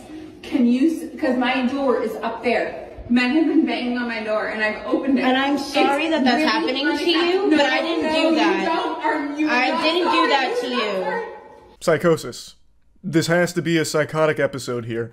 What the fuck does men banging on your door have to do with anything here? Because she's using it to point out like there's security cameras or something? I don't know. I also, you know, maybe there are men banging on her door playing Ding Dong Ditch on the creepy witch lady that lives in the apartment like the fucking ghost that haunts the halls. Maybe, I guess, but even still that has nothing to do with anything here. Can I please get home? I'm just trying to go home. It's been a long day. Walk up the stairs. You can walk out. I'm not taking up any of your space or time. You have all the space in the world. Please go. I'm a government agent. That's okay. I'm on the stairs now. No, I don't need to. You do. Now the narrative shifts again where it's her wanting to get out but refusing to get out because this lady wants to get in. And once again, the camera lady mentions she has all the space in the world to just get the fuck off the elevator. She could just go. Take literally 3 steps and be done with this whole thing. But now she tries like, I'm a government agent card and you need to go up the stairs. You're under arrest. Give me your badge and your gun. You're off the case. Get up the stairs now. Jesus Christ. It's so weird that people like her exist. I don't. You need to get off the medication that you're on. Can you please go? I am on 0 medication right now. Okay, then put down the drink, please. Can you go? There's no drink. What drink are you talking about? The one that you drank before you got on the elevator. Your dog must want to go sit to the bathroom. You have trash to take out. Okay, you're not though. I swear to God. Are we doing this? Can you back up off of me? Because if you put your hands on me, I'm going to call the police on you. Go on the stairs. I'm trying to go. That was a horror movie approach right there. She had that just shit her britches walk cycle coming at her, waddling up, getting right in her face. I really half expected her to dislocate her jaw and scream for a jump scare. That was some terrifying shit. Maybe her foot really is broken. And if that's the case, I'm glad that she's continuing to put so much pressure on it to make it worse. That is fantastic news here. Incredible strategy. She mentions that she's not on medication, but I think it's time they start exploring that option because there is something that's gone untreated here. This is not normal. This is not healthy. Or maybe the lady filming is correct in that she's just been hitting the alcohol hard and she's had a couple drinks already. Or maybe she took a stupid potion with breakfast. There's really so many possible explanations, but none of them excuse any of the behavior here. Please back up. I'm a government. I do not care, but if you put your hands on me, I'm going to call the police. Can you see this? Do you see this? I just want somebody to. I'm just trying to get on the elevator. She's crazy. There's stairs. I'm gonna call the police if you do not like stop. Stairs in If this you place, try to barricade me, I'm going to call the police. Yeah, I'm going to call the police. Nobody's confused on how the elevator works. We're all just confused on why you're such an insufferable little asshole here. Just get off the elevator. Just get off the elevator. Go put the trash in the fucking dumpster. Oh my god. It goes on for so long. It just goes on for such an agonizingly long time period here. It takes like half the afternoon just with this random encounter NPC. It's fucking... like, I'm getting upset for her just having to watch it. It is the most annoying video I've seen in so long. This is bad. This is really bad. This is super fucking bad. You're causing a disturbance. We live here. Everybody lives here. This is bad. I'm just trying to go home. Thank you. You're not going in there. Yes, I am. And if you touch me, I'm going to call the police on you. No. You want to go war? All right. Well, I'm calling the police now. Stay there. Okay. I'm going to call the police now. It's like when you try and leave Kakiri Forest in Ocarina of Time and that guy's like preventing you, just stopping you at all times. Even when you think you have the angle and you make a run for it and he stops you yet again. That's what just happened at the end there. The lady finally abandoned her post for a brief second, but then right when the lady tries to finally get on the elevator and go home, she storms over with her broken, useless foot and says, nope, and puts the kibosh on it. For no reason, again. Like, again. She just really doesn't want her getting on that elevator. and there's no explanation as to why. And then she eventually takes the elevator up, and we don't see her again. So I guess her objective was to go up the entire time, which she could have done from the start. Even if her objective was to get off the elevator, she could have done it from the start. None of this had to happen. This is just one of those repulsive people that love to argue and make an issue out of nothing and cause an inconvenience to everyone around them. It's fucking sad. It's just downright pathetic. So yeah, that's about it. So yeah. Thief falls through store ceiling twice.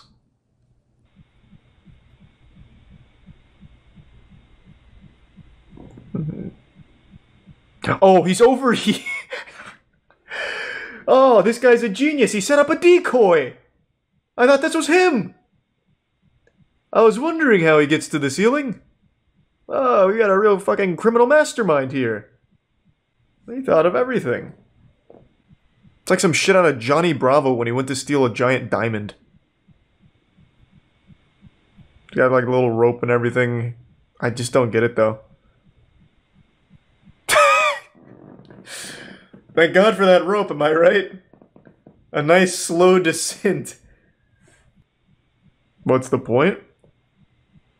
He's clearly he's robbing the place. Look at all the good loot he's walking away with. Or maybe he just wanted to try out his rope. I'll see if I can break into this place with my rope, fuck it. Oh, he's trapped in here. This man's hatching so many plans, and every single time he thinks of one, it almost immediately doesn't work.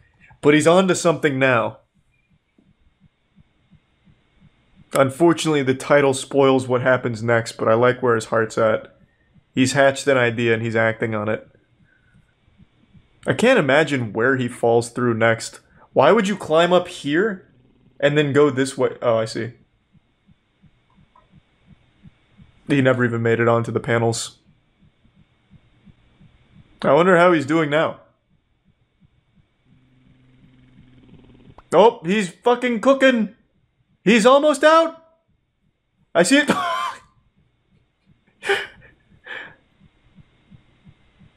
Alright, we were close on that one. I think one more time, and we should be free.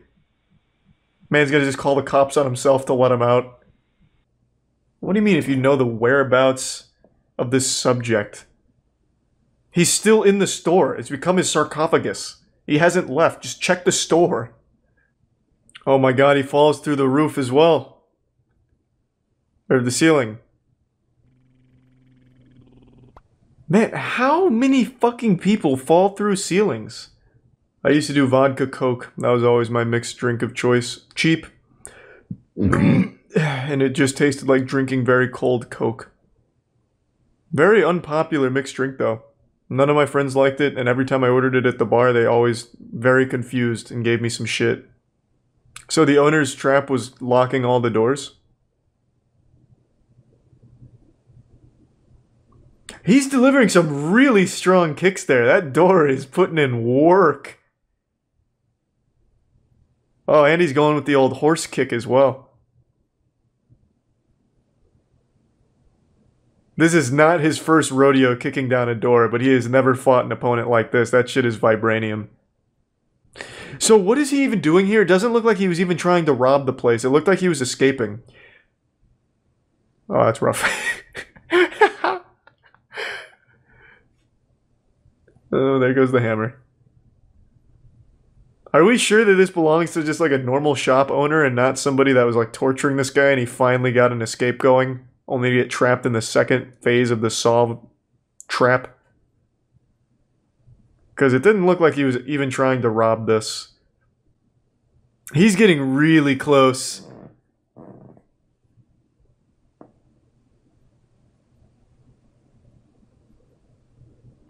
I think that was a really fucking dumb plan. Look how close you are with the door. You can absolutely kick off the bottom, I think. I don't think you'll get through the deadbolt, but you will definitely bust the bottom up. Crawl through it. Can't believe he hasn't torn his Achilles yet. Oh, and now he's just gonna pop his shoulder out of place. Very good, very good. The panic is really setting in. Next he's gonna just take the hammer and start hitting himself with it. I don't understand. Is he running out of oxygen or something? What is happening? That leg is gonna snap any minute now. But I'm sure he's resourceful enough to find a second means of getting this open. Wait, is this one of those push locks where you push it up and pull it to the side? Has that been there the whole time? Oh my fucking god. To be fair, I also didn't notice it, but I'm also not looking at the door in person. I see he's still not free though. It looks like it is just a closet. This escape room has really bested him. God, did he just live here now or something? Holy shit, how long is this video? Oh my god, he's dehydrated, starving to death. I haven't been looking at the date up here. Is it changed by like a week or something? What's going on? This man's deteriorating. Oh, that was easy. Hey, what's up, pussy? Should have locked the cop in. That would have been a big brain move, but there's obviously another officer over here. That would have been like some mastermind shit, though. He just tucks his legs forward a little bit. This officer becomes trapped and he just has to take on one guy. It's like some GTA RP kind of shit. No, there's clearly two cops is what I'm saying. Chat, Jesus. You would never succeed as a fucking villain. A, cops don't respond to calls alone. There's always backup. And B, he was clearly talking to somebody over here while the officer was behind the door. Surgery is a very scary thing. You are literally putting your life into someone else's hands. And unfortunately, sometimes those hands aren't focused on the task. They're focused on doing some of this. And maybe even a little of this. And God forbid, Lord help us, sometimes even this. What I'm talking about today is the dancing doctor trend. It's kind of dwindled in popularity after some of the doctors participating in it lost their license because of it, which I think is justice served. And in fact, I think that's not far enough. I think if you are a doctor who is compromising the health of their patient because of this dancing trend that you did, you should probably face a little bit more than just the license being revoked. You literally put their life at risk for some clout. Like, that's not an exaggeration to say. Now, this was a bit of a viral trend for a little bit. It actually predates TikTok. It actually was before TikTok, where for some reason some doctors got it in their fucking noodle that this would be like a really quirky, fun marketing thing for their practice, and somehow didn't recognize that this would scare the shit out of people, because no one wants their doctor to be the zany goofball who's going to, you know, fool around during very sensitive surgeries. Would stop to film TikTok videos of them dancing with like pieces of their patients in their hands and using it as props, or just generally dancing or filming skits while operating on a patient. Just imagine that nightmarish scenario. You're about to go unconscious from the anesthesia, and as your eyes are closing, you hear the tick-tock 3-second countdown. And when it hits 0, you just go straight to Valhalla. It's such a terrifying thing to think about because surgery is so sensitive. You don't need me to sit here and tell you how dangerous surgery can be. Obviously, if you've developed object permanence, you can fucking recognize that surgery is something that is not to be taken lightly. It's not small potatoes by any means. So when you're going under for a procedure, you would pray that all of the doctors there are on your team, there for you 100% to, you know, fix whatever the problem is or whatever's going on there. But in this trend, it was the exact opposite. It's like they waited for the patient to go to sleep and turn that fucking operating room into a nightclub. Hey, is the idiot asleep? Perfect. Drop the disco ball, bring in the dancing lobsters. Jill, hit it. Where are my boner jams? We're filming a TikTok. And it led to some problems.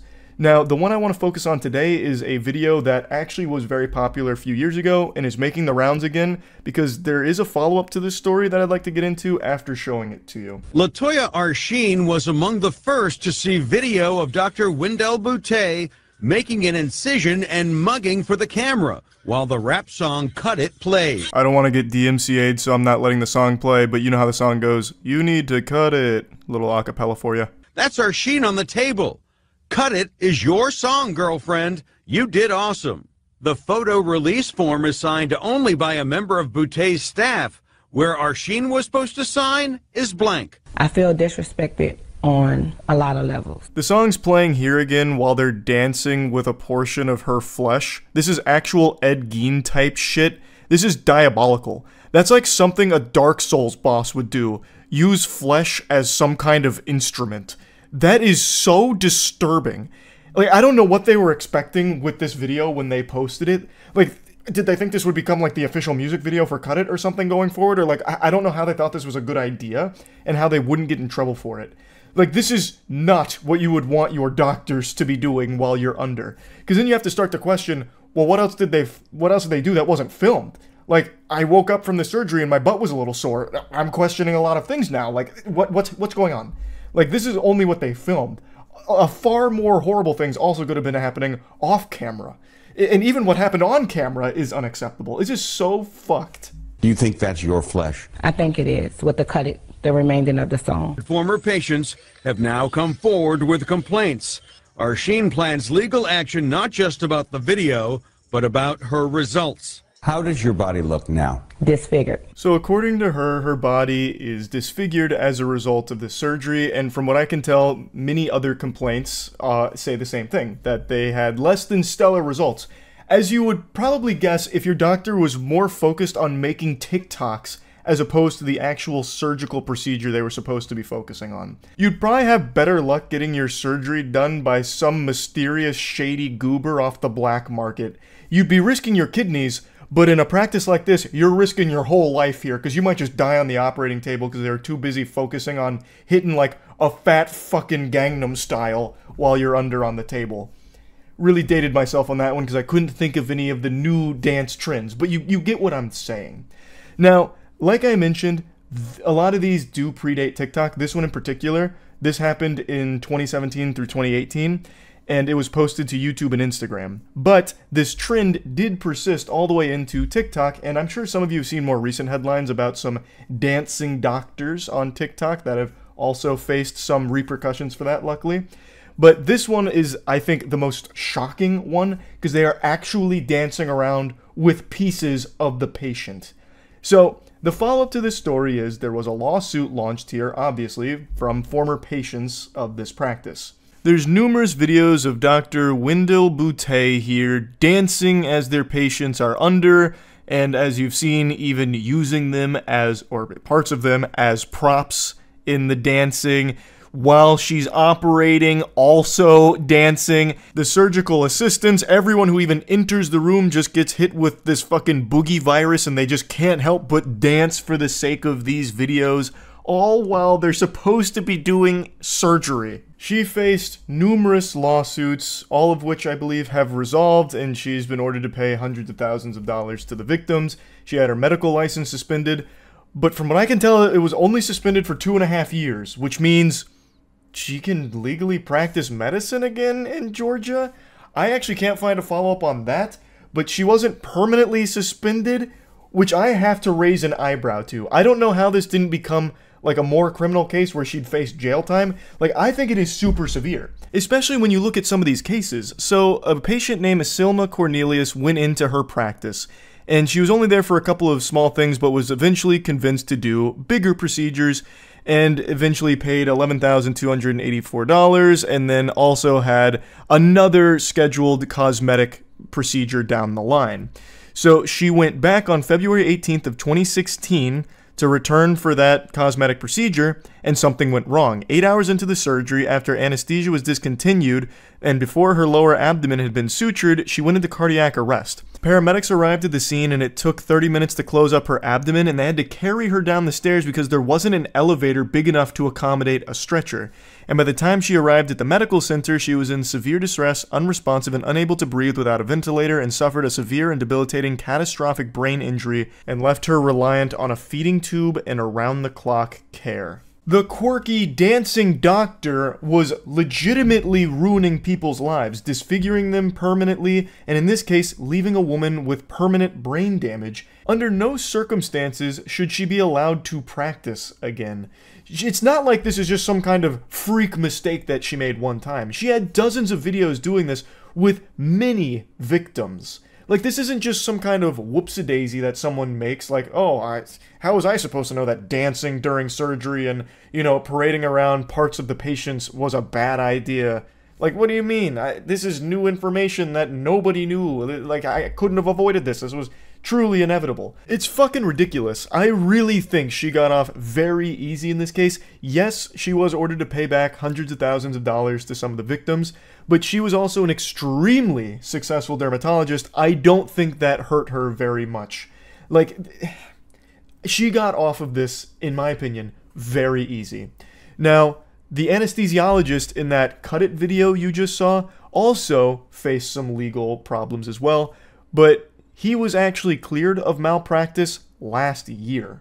In that video I showed you with Cut It playing, Dr. Roland Pinkney was in there dancing as well. He was the anesthesiologist that day, and he was facing some legal issues here, but was ultimately deemed not liable in any way for what the victim had experienced. As a result of this, 100% of the fault was put once again on Wendell, and basically they were arguing that him dancing was not a breach of care. Like, the argument they made ultimately was that it was just him being less than professional, but him being unprofessional doesn't constitute breaching the medical standard of care that he needed to uphold. I have to firmly disagree here. I feel like anyone in that operating room should know that you shouldn't be filming fucking YouTube videos and TikTok dances while you are in the middle of a surgery. Now, in his defense, he was under the impression that the patient consented to having that kind of content made during the procedure. So it does get a little fishy there with exactly what he was aware of. That is a weird thing to consent to. I don't imagine there's many people out there that would be super happy to see themselves under the knife and having their doctors like dance around with their flesh. So that still seems a little odd to me, but ultimately he was found not in, in violation of that medical standard of care. It was no malpractice on his end was the verdict. But yeah, pretty fucked up situation that I just wanted to talk a little bit about because I dove into it pretty deep today. That's really about it. So yeah. It's been too long since I've watched a Nick Bolton infomercial. I probably don't have to explain to you who Nick Bolton is unless you're living under a fucking rock. He's like a real Avenger, like the Captain America, but in reality. Nick Bolton is the most decorated G.I. Joe soldier actor in all of commercial history, earning himself over 5 Bronze Stars, 10 Silver Stars, and 60 Purple Hearts, starring in 4 commercials advertising all kinds of tactical utility devices straight out of Batman's laboratory, such as the tactical lantern, the tactical shaver, the tactical sunglasses, and what you're about to see, the magnum opus, the tactical flashlight. It doesn't matter what tactical situation you find yourself in because Nick Bolton has got you covered. He's got a gadget for any kind of tactical situation that may arise in your life. I'm sure he'll soon come out with a tactical butt plug. Everybody has a flashlight, but can your flashlight do this?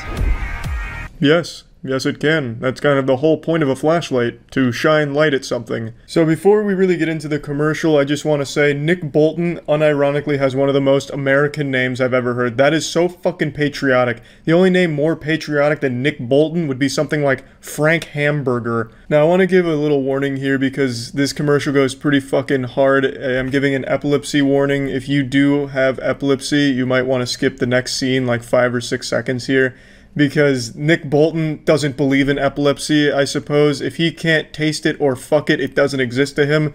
So it's just like a full-on strobing moment here that's just disorienting, and I imagine for epilepsy would be a problem. So just giving a warning there. They do it again, and I'll give you another warning later into the video, but just a little heads up. Or how about this? The Bell & Howell Tactical Flashlight can. Similar to flashlights used by elite military units, the Bell & Howell Tac Light can do things no ordinary flashlight can do.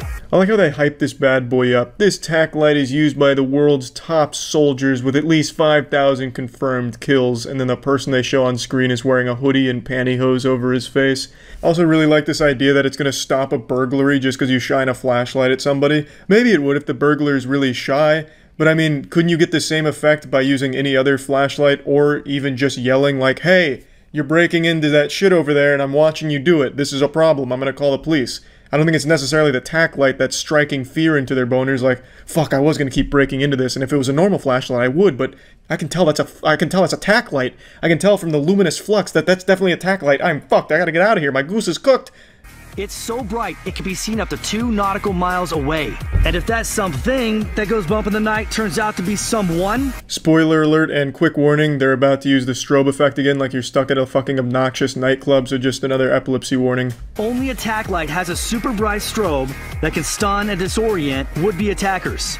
Yeah, far be it for me to question the experts here like Nick Bolton, but I can't imagine a flashlight is the best tool for self-defense. Like, that strobing thing would be annoying for like 1 second maybe, and then you're back to normal. It would only be effective if the burglar happens to be epileptic, or if the burglar happens to be one of the ghosts from Luigi's Mansion, and you also have a vacuum nearby to help. There's just no world where shining a flashlight at a burglar should be like your first means of defense. That should be something where it's like, shit, I misplaced my baseball bat with the nails in it, I can't find the shotgun, what do I have in this drawer? A flashlight, fine. And then your next thought should be, I'll try and beat them to death with the flashlight, not try and like fucking stun them with it because of the strobe. Like, it's just not gonna work. It's a terrible idea. Unless that flashlight has the same intensity as, like, the fucking sun, you're not gonna get anywhere with this tactic. That's, like, downright dangerous advice to try and advertise this as, like, a self-defense tool. A car battery will stop working in sub-zero temperatures, but even getting frozen in a block of ice couldn't make our tack light stop working. Oh, that is fantastic news. Wonderful. I've been looking for a flashlight that I can hibernate with in a block of ice. And it'll keep working when fully submerged in water, even 212-degree boiling water. Excellent for those tactical situations you find yourself in where you're inside a volcano and need a flashlight. This bad boy will keep on working. It's tough enough to survive getting run over by a Humvee. Try that with a regular flashlight. I don't care how indestructible this tack light claims to be, I guarantee Nick Bolton could break it in the palm of his hands with those fucking meaty, red-blooded American bear claws of his. Those fucking meat cleavers. He could crush that fucking tack light into a massive diamond just from the pure pressure of his patriotism. Compact and lightweight, it goes where you go. So you can feel safe in dark places at night, or just have the right light for emergency situations. What else? 5 preset modes. It's made of high-grade aircraft aluminum. The bulb lasts 100,000 hours. I mean, there's just nothing like it on the market today. Yeah, but there is something else like it on the market. It's called every other flashlight that has ever been made. There's nothing in this commercial that tells me that this is anything unique when it comes to flashlights. They haven't reinvented a flashlight. It just does what every other flashlight does. I didn't see anything here that just is wild and wacky about the tack light that makes it stand out. Unless, like, when you shine the light, it calls Nick Bolton's hotline, his direct cell phone, and he'll come and beat the ass of whoever you're shining the light of. Or, like, when you shine the light, it calls in an airstrike if you use one of its presets. But I didn't see any of that. It's just a normal flashlight. So, I mean, yeah, pretty cool commercial, though. Can't get enough of Nick Bolton. That's about it. So, yeah. This one? Never mind, it's pretty fucking cool. How does a mistake like this even happen? And it's like super hot, too. This guy is gonna pull his fucking face out of there and he's gonna look like Red Skull from the Avengers. Come on! We can fucking do this! Is there just a fireman on the other side of that wall shooting a hose through and hitting him with it? That should help. Is that the end? Oh god! How is this happening?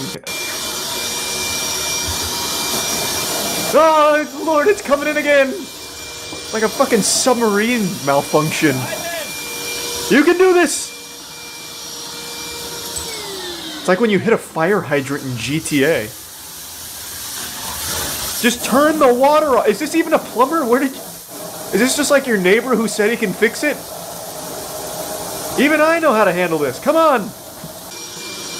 Here we are. We're back in the helm. Grandma's got the old wet vac out. That ought to fix it.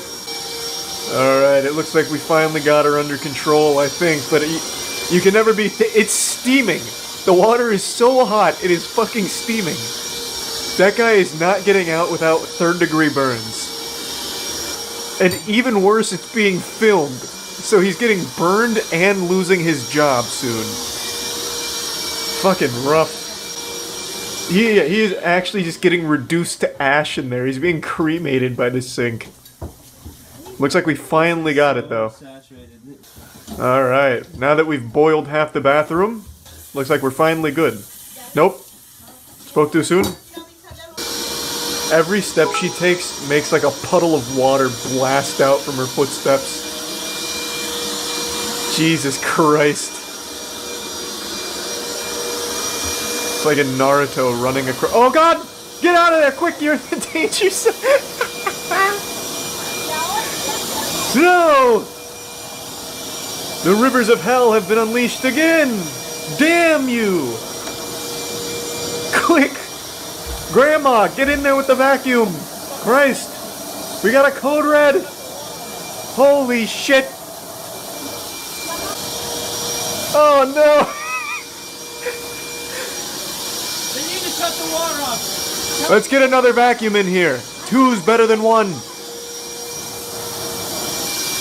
And maybe another plumber. Because a real plumber is better than whoever this guy is.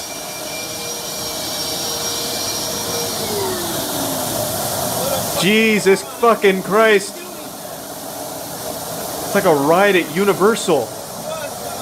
Oh god. Oh, the apartment's already lost. Just collect your things and leave. It's over. It belongs to the sink now. Oh, here we go. He's got a big bucket. That'll fix it. Let's go. The reinforcements have arrived. The special tools are here. If we can catch all of the water, we'll win. It's a war of attrition. We'll just catch more water than it puts out. It's easy. Are you calling the police or something? What do you mean, what are the police supposed to do? I'd call the police in this situation too, like help. A fucking plumber is assaulting me with my own sink. Yeah, I can still hear it spraying. It's still going.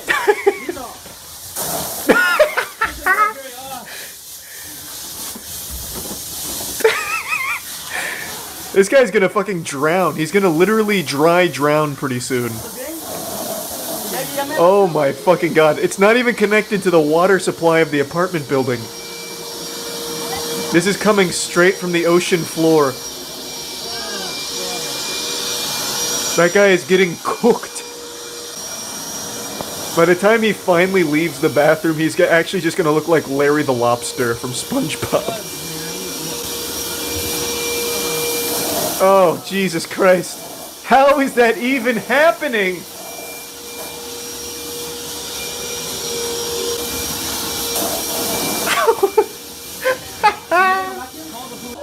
Did we beat it? Is the boss battle over? Man. Water levels are always the worst, am I right? Jesus Christ. What a disaster. Oh, good idea. Reroute the water into the toilet. Now maybe if we're lucky, we can overflow the septic tank and have it shooting shit water throughout the apartment too. Yes. Oh fuck! Oh god, Jesus! Lord! We're back for more!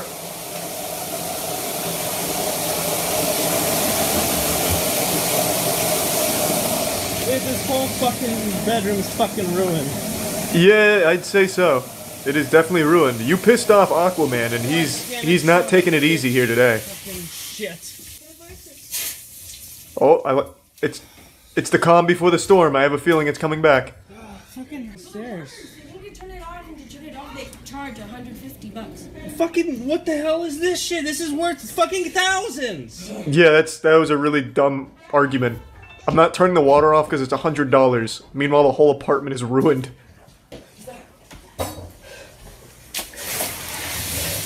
Oh god, it's...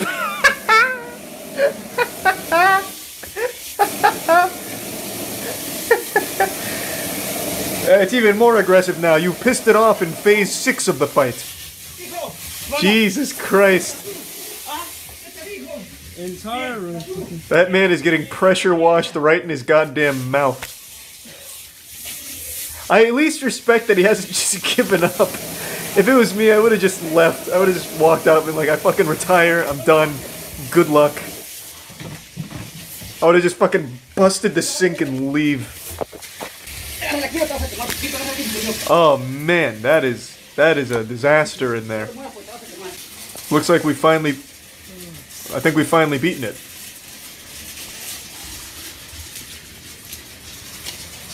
Hey, at least we've stopped it before it caused any major damage. We got ahead of this one. It could have been a lot worse. Good work, team. Fuck yeah. Textbook. I'm thinking maybe like a 3-star review on the plumber's services, maybe? No, the plumber, I don't think it was the plumber's fault. It must have just been something with the pipes. The plumber did everything he needed to. Everything by the book. The apartment complex requires a $150 fee to be paid every 30 minutes the water is turned off. Holy shit. So it's entirely the landlord's fault and obviously the plumber. Wilmer, confident in his abilities and armed with his trusty 5-gallon bucket, knows that he will always get her return business if he pulls this off. He gets underneath the sink and unleashes a 90 psi torrent of steaming hot water. Hey, if anyone can handle 90 psi's of boiling water, it's fucking Wilmer. Wilmer ain't got no problem with that. His skin is made out of steel, goddammit. For all the morons who complain that I should have put down the camera and helped this waterlogged jackass, I chose not to help for liability's sake and instead document the incident. Absolutely the right call. I know for a fact, and it's probably not like this now, but I guarantee a lot of people are like, why the fuck didn't you help? Like as if he's supposed to do something. What he's supposed to do? Start doing like water bending techniques to put it back in the wall?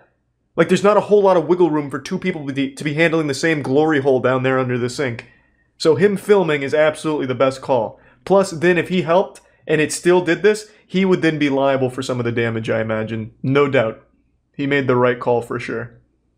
If you've been around this channel for a long time, you'll know that I've always enjoyed diving into the insanity that Kickstarter offers from time to time, just looking at some of the more outrageous product pitches. And today someone sent me this Kickstarter pitch claiming that it's the worst one the site has ever seen, to which I rolled my eyes and scoffed like an anime villain. The horrors I've seen on that site, I'm like a war veteran of Cringe with PTSD, just remembering things like the Air Umbrella and Michael Superbacker. God bless. But I still decided to take a peek, so I dusted my shoulders off and decided to dive in, and interestingly enough, it is very bad. I don't know if I'd call it the worst. It's pretty awful, but I don't know if it's the worst I've ever seen. But I thought it would be still fun to dive into it, because this kind of content's something I haven't made in a while, so it'll be a nice little blast from the past for your ass. There's more truth in here than what we're reading in the papers. Observe the millennials. The YOLOs, Generation Y, or why the fuck not, thinking they are special because mom and dad and their 5th grade teacher told them so, armed with participation trophies and branded apparel to encourage superiority. I think with just the first 15 seconds you can immediately get the vibe behind this pitch. It's trying to suckle off of the cock of the Andrew Tate tough love formula, where it's like, everybody is a sensitive snowflake in today's society. Generation Y? More like Generation why the fuck are you still a bitch? Participation trophies out the wazoo, no one knows how to be a man anymore, no one knows how to think for themselves. Everyone you see is an NPC, just a zombie sleepwalking through life. Don't be like them. Buy my coffee. Like, he's immediately doing exactly what he's upset at the rest of the world for doing. Being pretentious. That's this entire ad. Just some pretentious douchebaggery. Newsflash. We all got the fucking memo. We see straight through your crap. Exhibit A. Look at the self-proclaimed artiste over here. Looking like a lumberjack from the 1800s. Low-budget lumberjack. Pardon me, huh? Jiminy Christmas, have you ever seen a lumberjack? How does this guy look like an 1800s low-budget lumberjack? He's clean-shaven with slicked-back gelled hair. What are you talking about? It's just all around one of the weakest insults he could have squeaked out of his mouth there, because it sucks shit through a crazy straw. Not only does he not look like a lumberjack, but if he did, you're giving him a compliment. Lumberjacks are cool. The number one image that immediately gets into people's head when asked to think about a masculine man is a lumberjack. Like a fucking grizzly, bearded man oozing testosterone out of every pore in his body, chopping wood. That's like the quintessential man stuff, not drinking coffee from Kickstarter. He's trying so hard but failing to be a bully. And I feel bad for all the actors in this pile of dog shit because all they do is stand there and let him go around and insult them. And they're not even insults, like he's just really bad at it, but it must have been so uncomfortable because I know they had no idea what this gig was going to entail. But they already showed up on set and were getting paid, so they just said, we'll let it rip. And it was probably extremely hard to not laugh at this guy being so bad at making insults.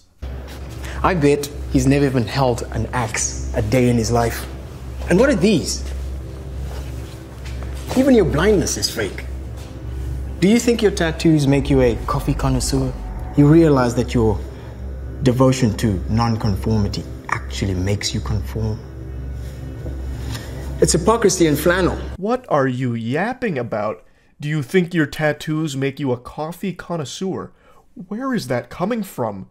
What delusional dimension is your brain inhabiting? Come back to reality. Come back to us. I have tattoos, and I don't drink coffee. It's not like people get tattoos because all of a sudden it's going to make them a coffee expert or something. I don't know what tree he's barking up with that thought process, but it is confusing to say the least. He's just blabbering on about some nonsense mumbo jumbo and trying to like insult the people around him.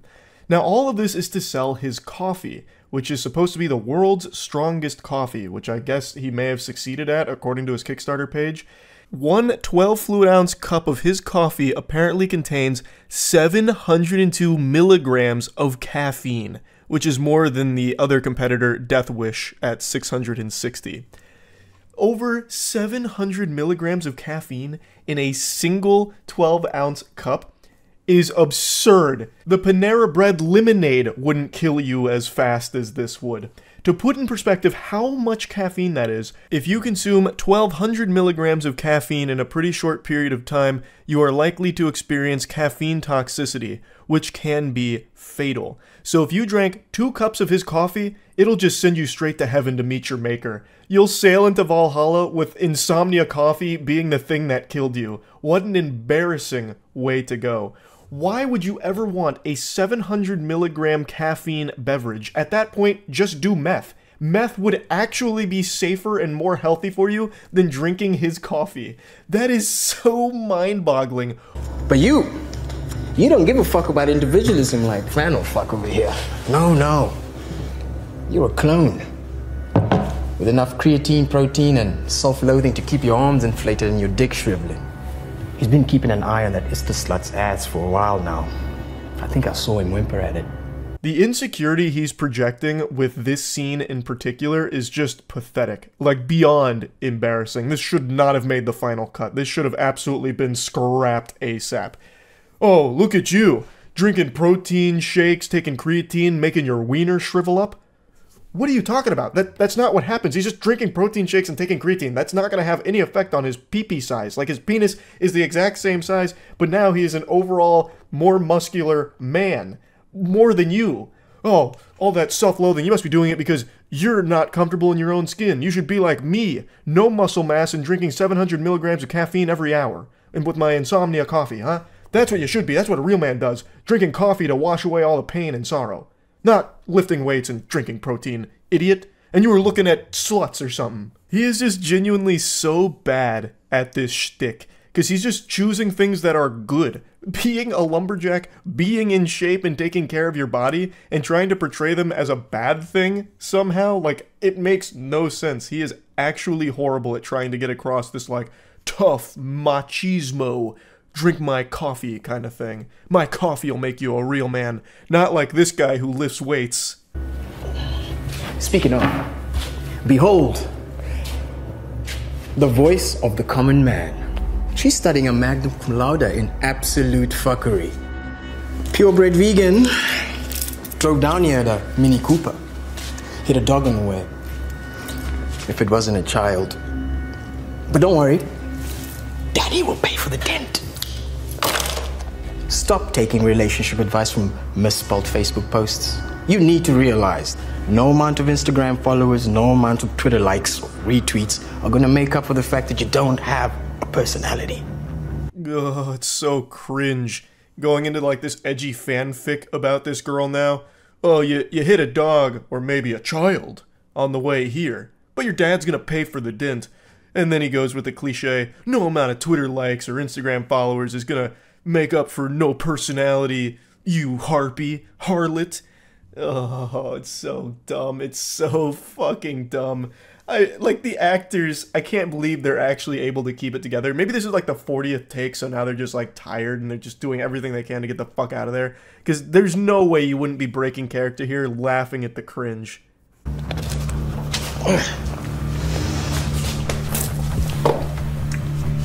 How the fuck does she keep that shit down? Look, I'm not perfect, but at least I don't hide behind a veil of pretense like these fake fucks. We're tired of the facade. Who are we really? Wake the fuck up. Ooh, so profound. What a sign-off. Wake the fuck up, samurai. Straight out of Cyberpunk. Really tried. And missed. What a big old L of a Kickstarter pitch that was. What are you talking about, man? You're making coffee. Out of every character type he tries to shoot spitballs at, out of every trope he tries to insult in his pitch, he is by far the fakest out of all of them. He is the one with the facade. You're not more awake or better than anyone else just because you're consuming 700 milligrams of caffeine that's coursing through your veins like Bane's venom from Batman. Like, it's so silly.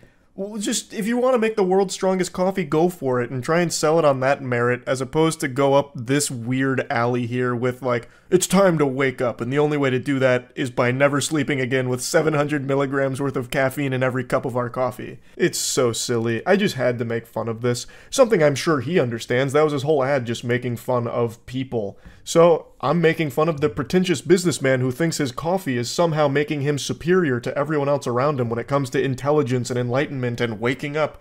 What a fucking joke. That's really about it. See ya. I just learned about a genre of content I never knew existed, and now I've become a huge fan of it. It's door-to-door salesmen posting their most embarrassing moments, just proudly posting their own L's, as if it's like a report card to be proud of that's pinned on the refrigerator. It doesn't make any sense. So there's a few TikTok creators I was scrolling through today who claim to be a highly successful door-to-door salesman, but if you watch their videos, almost every single one of them is them making the people they're trying to close on angry, getting kicked off their property, and just generally never succeeding.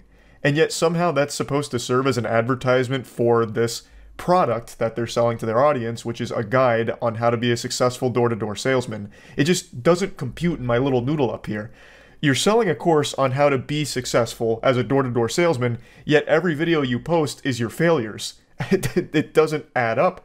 Like, this equation, the mathematics, it's too advanced for me, I guess. Today we're going to focus on one test subject here, a very interesting specimen named Oliver. How to make $250 tomorrow in 3 steps. 1. Go to Home Depot, buy a squeegee and a brush. 2. Go knock doors and ask them if they want a price on window cleaning. Hey boss, how are you? Good. Have you seen us? No. Good looking guys, gray shirts? Okay. This is about? I don't know if you know Miss Palmer. I'm gonna take one step, I'll just show you and then I gotta run. We're just helping. We're not selling anything. Don't treat me like a dog, sir, I'm not. I'm just a hard-working kid.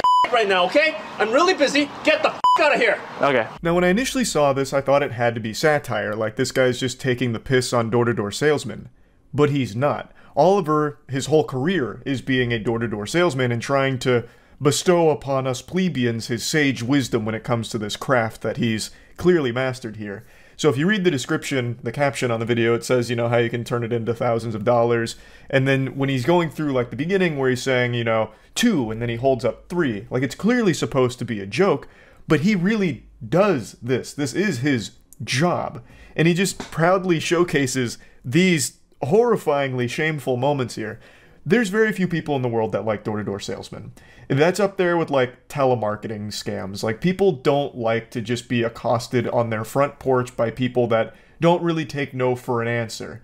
So Oliver embodies that entire belief system and tries to teach others as well. Now, he does sprinkle in a couple of successful deals on his page, but it's hidden like pickles on a burger in between all of the failures that he showcases. It's baffling. And sometimes the descriptions are just way off. So it'll be like, here's how you make $300 in 5 seconds. And then he doesn't make $300, it's not 5 seconds, and you're left with your dick in your hand wondering where it all went wrong and why Oliver lied to you. It's just really confusing because from everything I see here, he's not that great at door-to-door selling anything. So buying a course from him would be like buying a guide on how to get laid from an incel. And like the footage they use to promote the, getting pussy book is footage of the writer, the author, going up to women and them saying, ew, no. It's like really weird to try and advertise your door-to-door salesman course with the footage that he showcases. Hey boss, how are you? Have you seen us? What do you mean? The good-looking dudes with blue shirts? No. You missed us. Show you super quick. We're giving a bit of a discount for dudes with glasses. So Oliver has a script that he never really deviates from. He's actually a video game NPC with only a few dialogue options. He always starts with, hey boss, if it's a man, and then he always says we're doing a bit of a discount for something that the person is wearing or something appearance-wise, like sometimes, women with short hair, women with curly hair, and they're like, haha, thanks. And then he goes into his hard sales pitch here. You qualify. Give you a quick price. Yeah, that would be good. I love the setup back there. It's usually $309. Comes down to $209.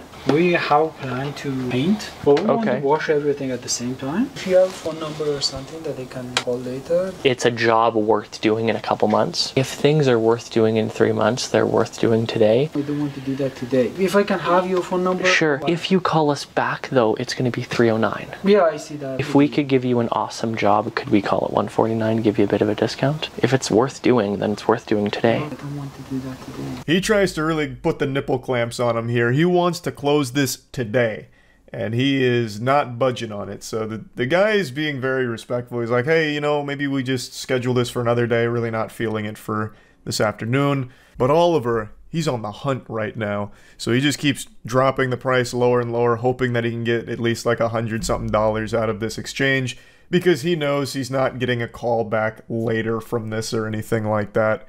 So it's just desperately trying to keep making a sale here on this guy who's just trying to be nice and indulge in the pitch, but eventually doesn't work out. They go their separate ways.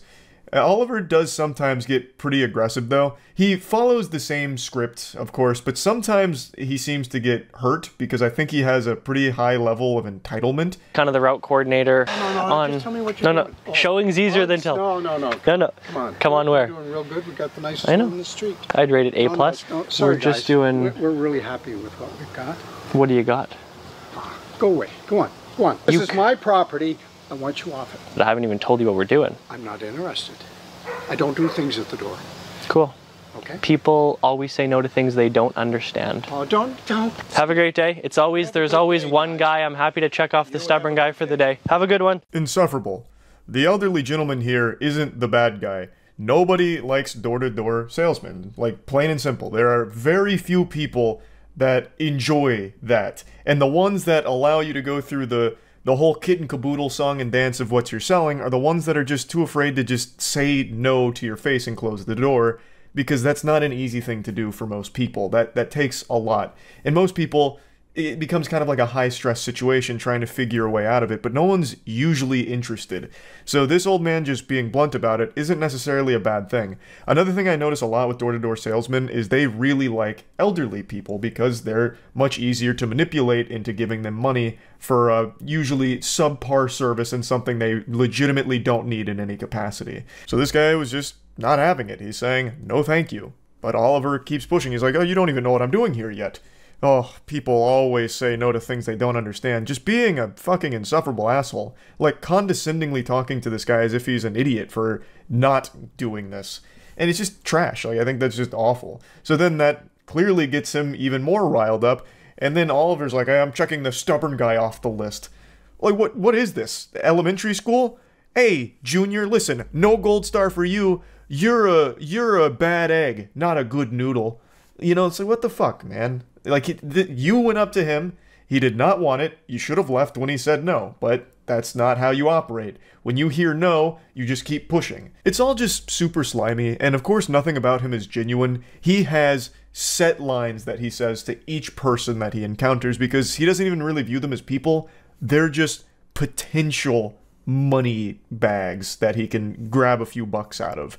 It's just, there's nothing good about what he does, and I also don't really trust his claim about being this guru salesman, and he claims that he's made over 9,000 sales, but I truly think that's just a meme. Based on everything I've seen here, I don't put a lot of faith in that claim at all. And then he even tries to post testimonials, at least in one of the videos I saw, where it was just like 2 Discord messages from 2 completely random people that are claiming that they're making, you know, a couple $1,000s a day thanks to everything that Oliver's teaching them, and I feel like there's no fucking way. And we're giving a bit of a discount for people that are sitting on steps, which is coincidence actually. Go around, count it up, just give you a quick price. It's okay, we do it every other year and we have something we usually use, and this isn't our year. Is he as good looking as me? It's such a cringy routine too. He always mentions himself being a good looking guy almost every single time too. It feels like a lot of insecurity here that's brewing up and that he's trying to mask with this, I guess, bravado perhaps. I don't know, it's just so off-putting. So pretty much every time he knocks on a door or approaches homeowners at their property, he mentions like, hey, have you seen us? Like me, good-looking guys in this shirt? Well, here's our discount for, you know, ladies sitting on steps. Ha ha ha. I don't know, it's fucking awful. This did not lead to a sale, by the way. I'll spoil it for you. They were not interested, surprisingly. I call it 125? Sorry, I don't think in the budget right now. 125? Sorry. Okay. Thank you, though. The caption on this one literally says how to close deals, and he gets a drive-by rejection. So he's talking to her at the door, wasn't working out. She then comes back around and says, nope, still a no, sorry, basically. And yet he still says how to close deals, even though, like, if you watch the video, he doesn't close the deal. He gets the door closed in his face, fundamentally. Like, she didn't, like, slam the door in his face or anything, but it was a no. I think that's probably enough clips here. I just find this to be so fascinating to hype yourself up as a guru of a craft, but then all of the evidence you present of yourself being that guru contradicts it, because it's mainly failures or just being misleading. Now, like I said, he does have a couple of successful closing deals here that he posts videos on, but I wouldn't even say it's the majority of it. I'd say it's like pretty even between failures and the deals he closes. And keep in mind, these are only the ones he films. I feel like he's filmed every single successful deal he's ever had and has only posted like half of his failures. So it's probably like a ratio of 500 failures to one person who just finally gives in after being pestered enough and says yes reluctantly to him. So it's not exactly the best ratio. I'm just spitballing numbers here, but that's kind of the impression I get. I just wanted to talk about it because I didn't even know this little genre of content existed, so I found it interesting. That's about it. So, yep.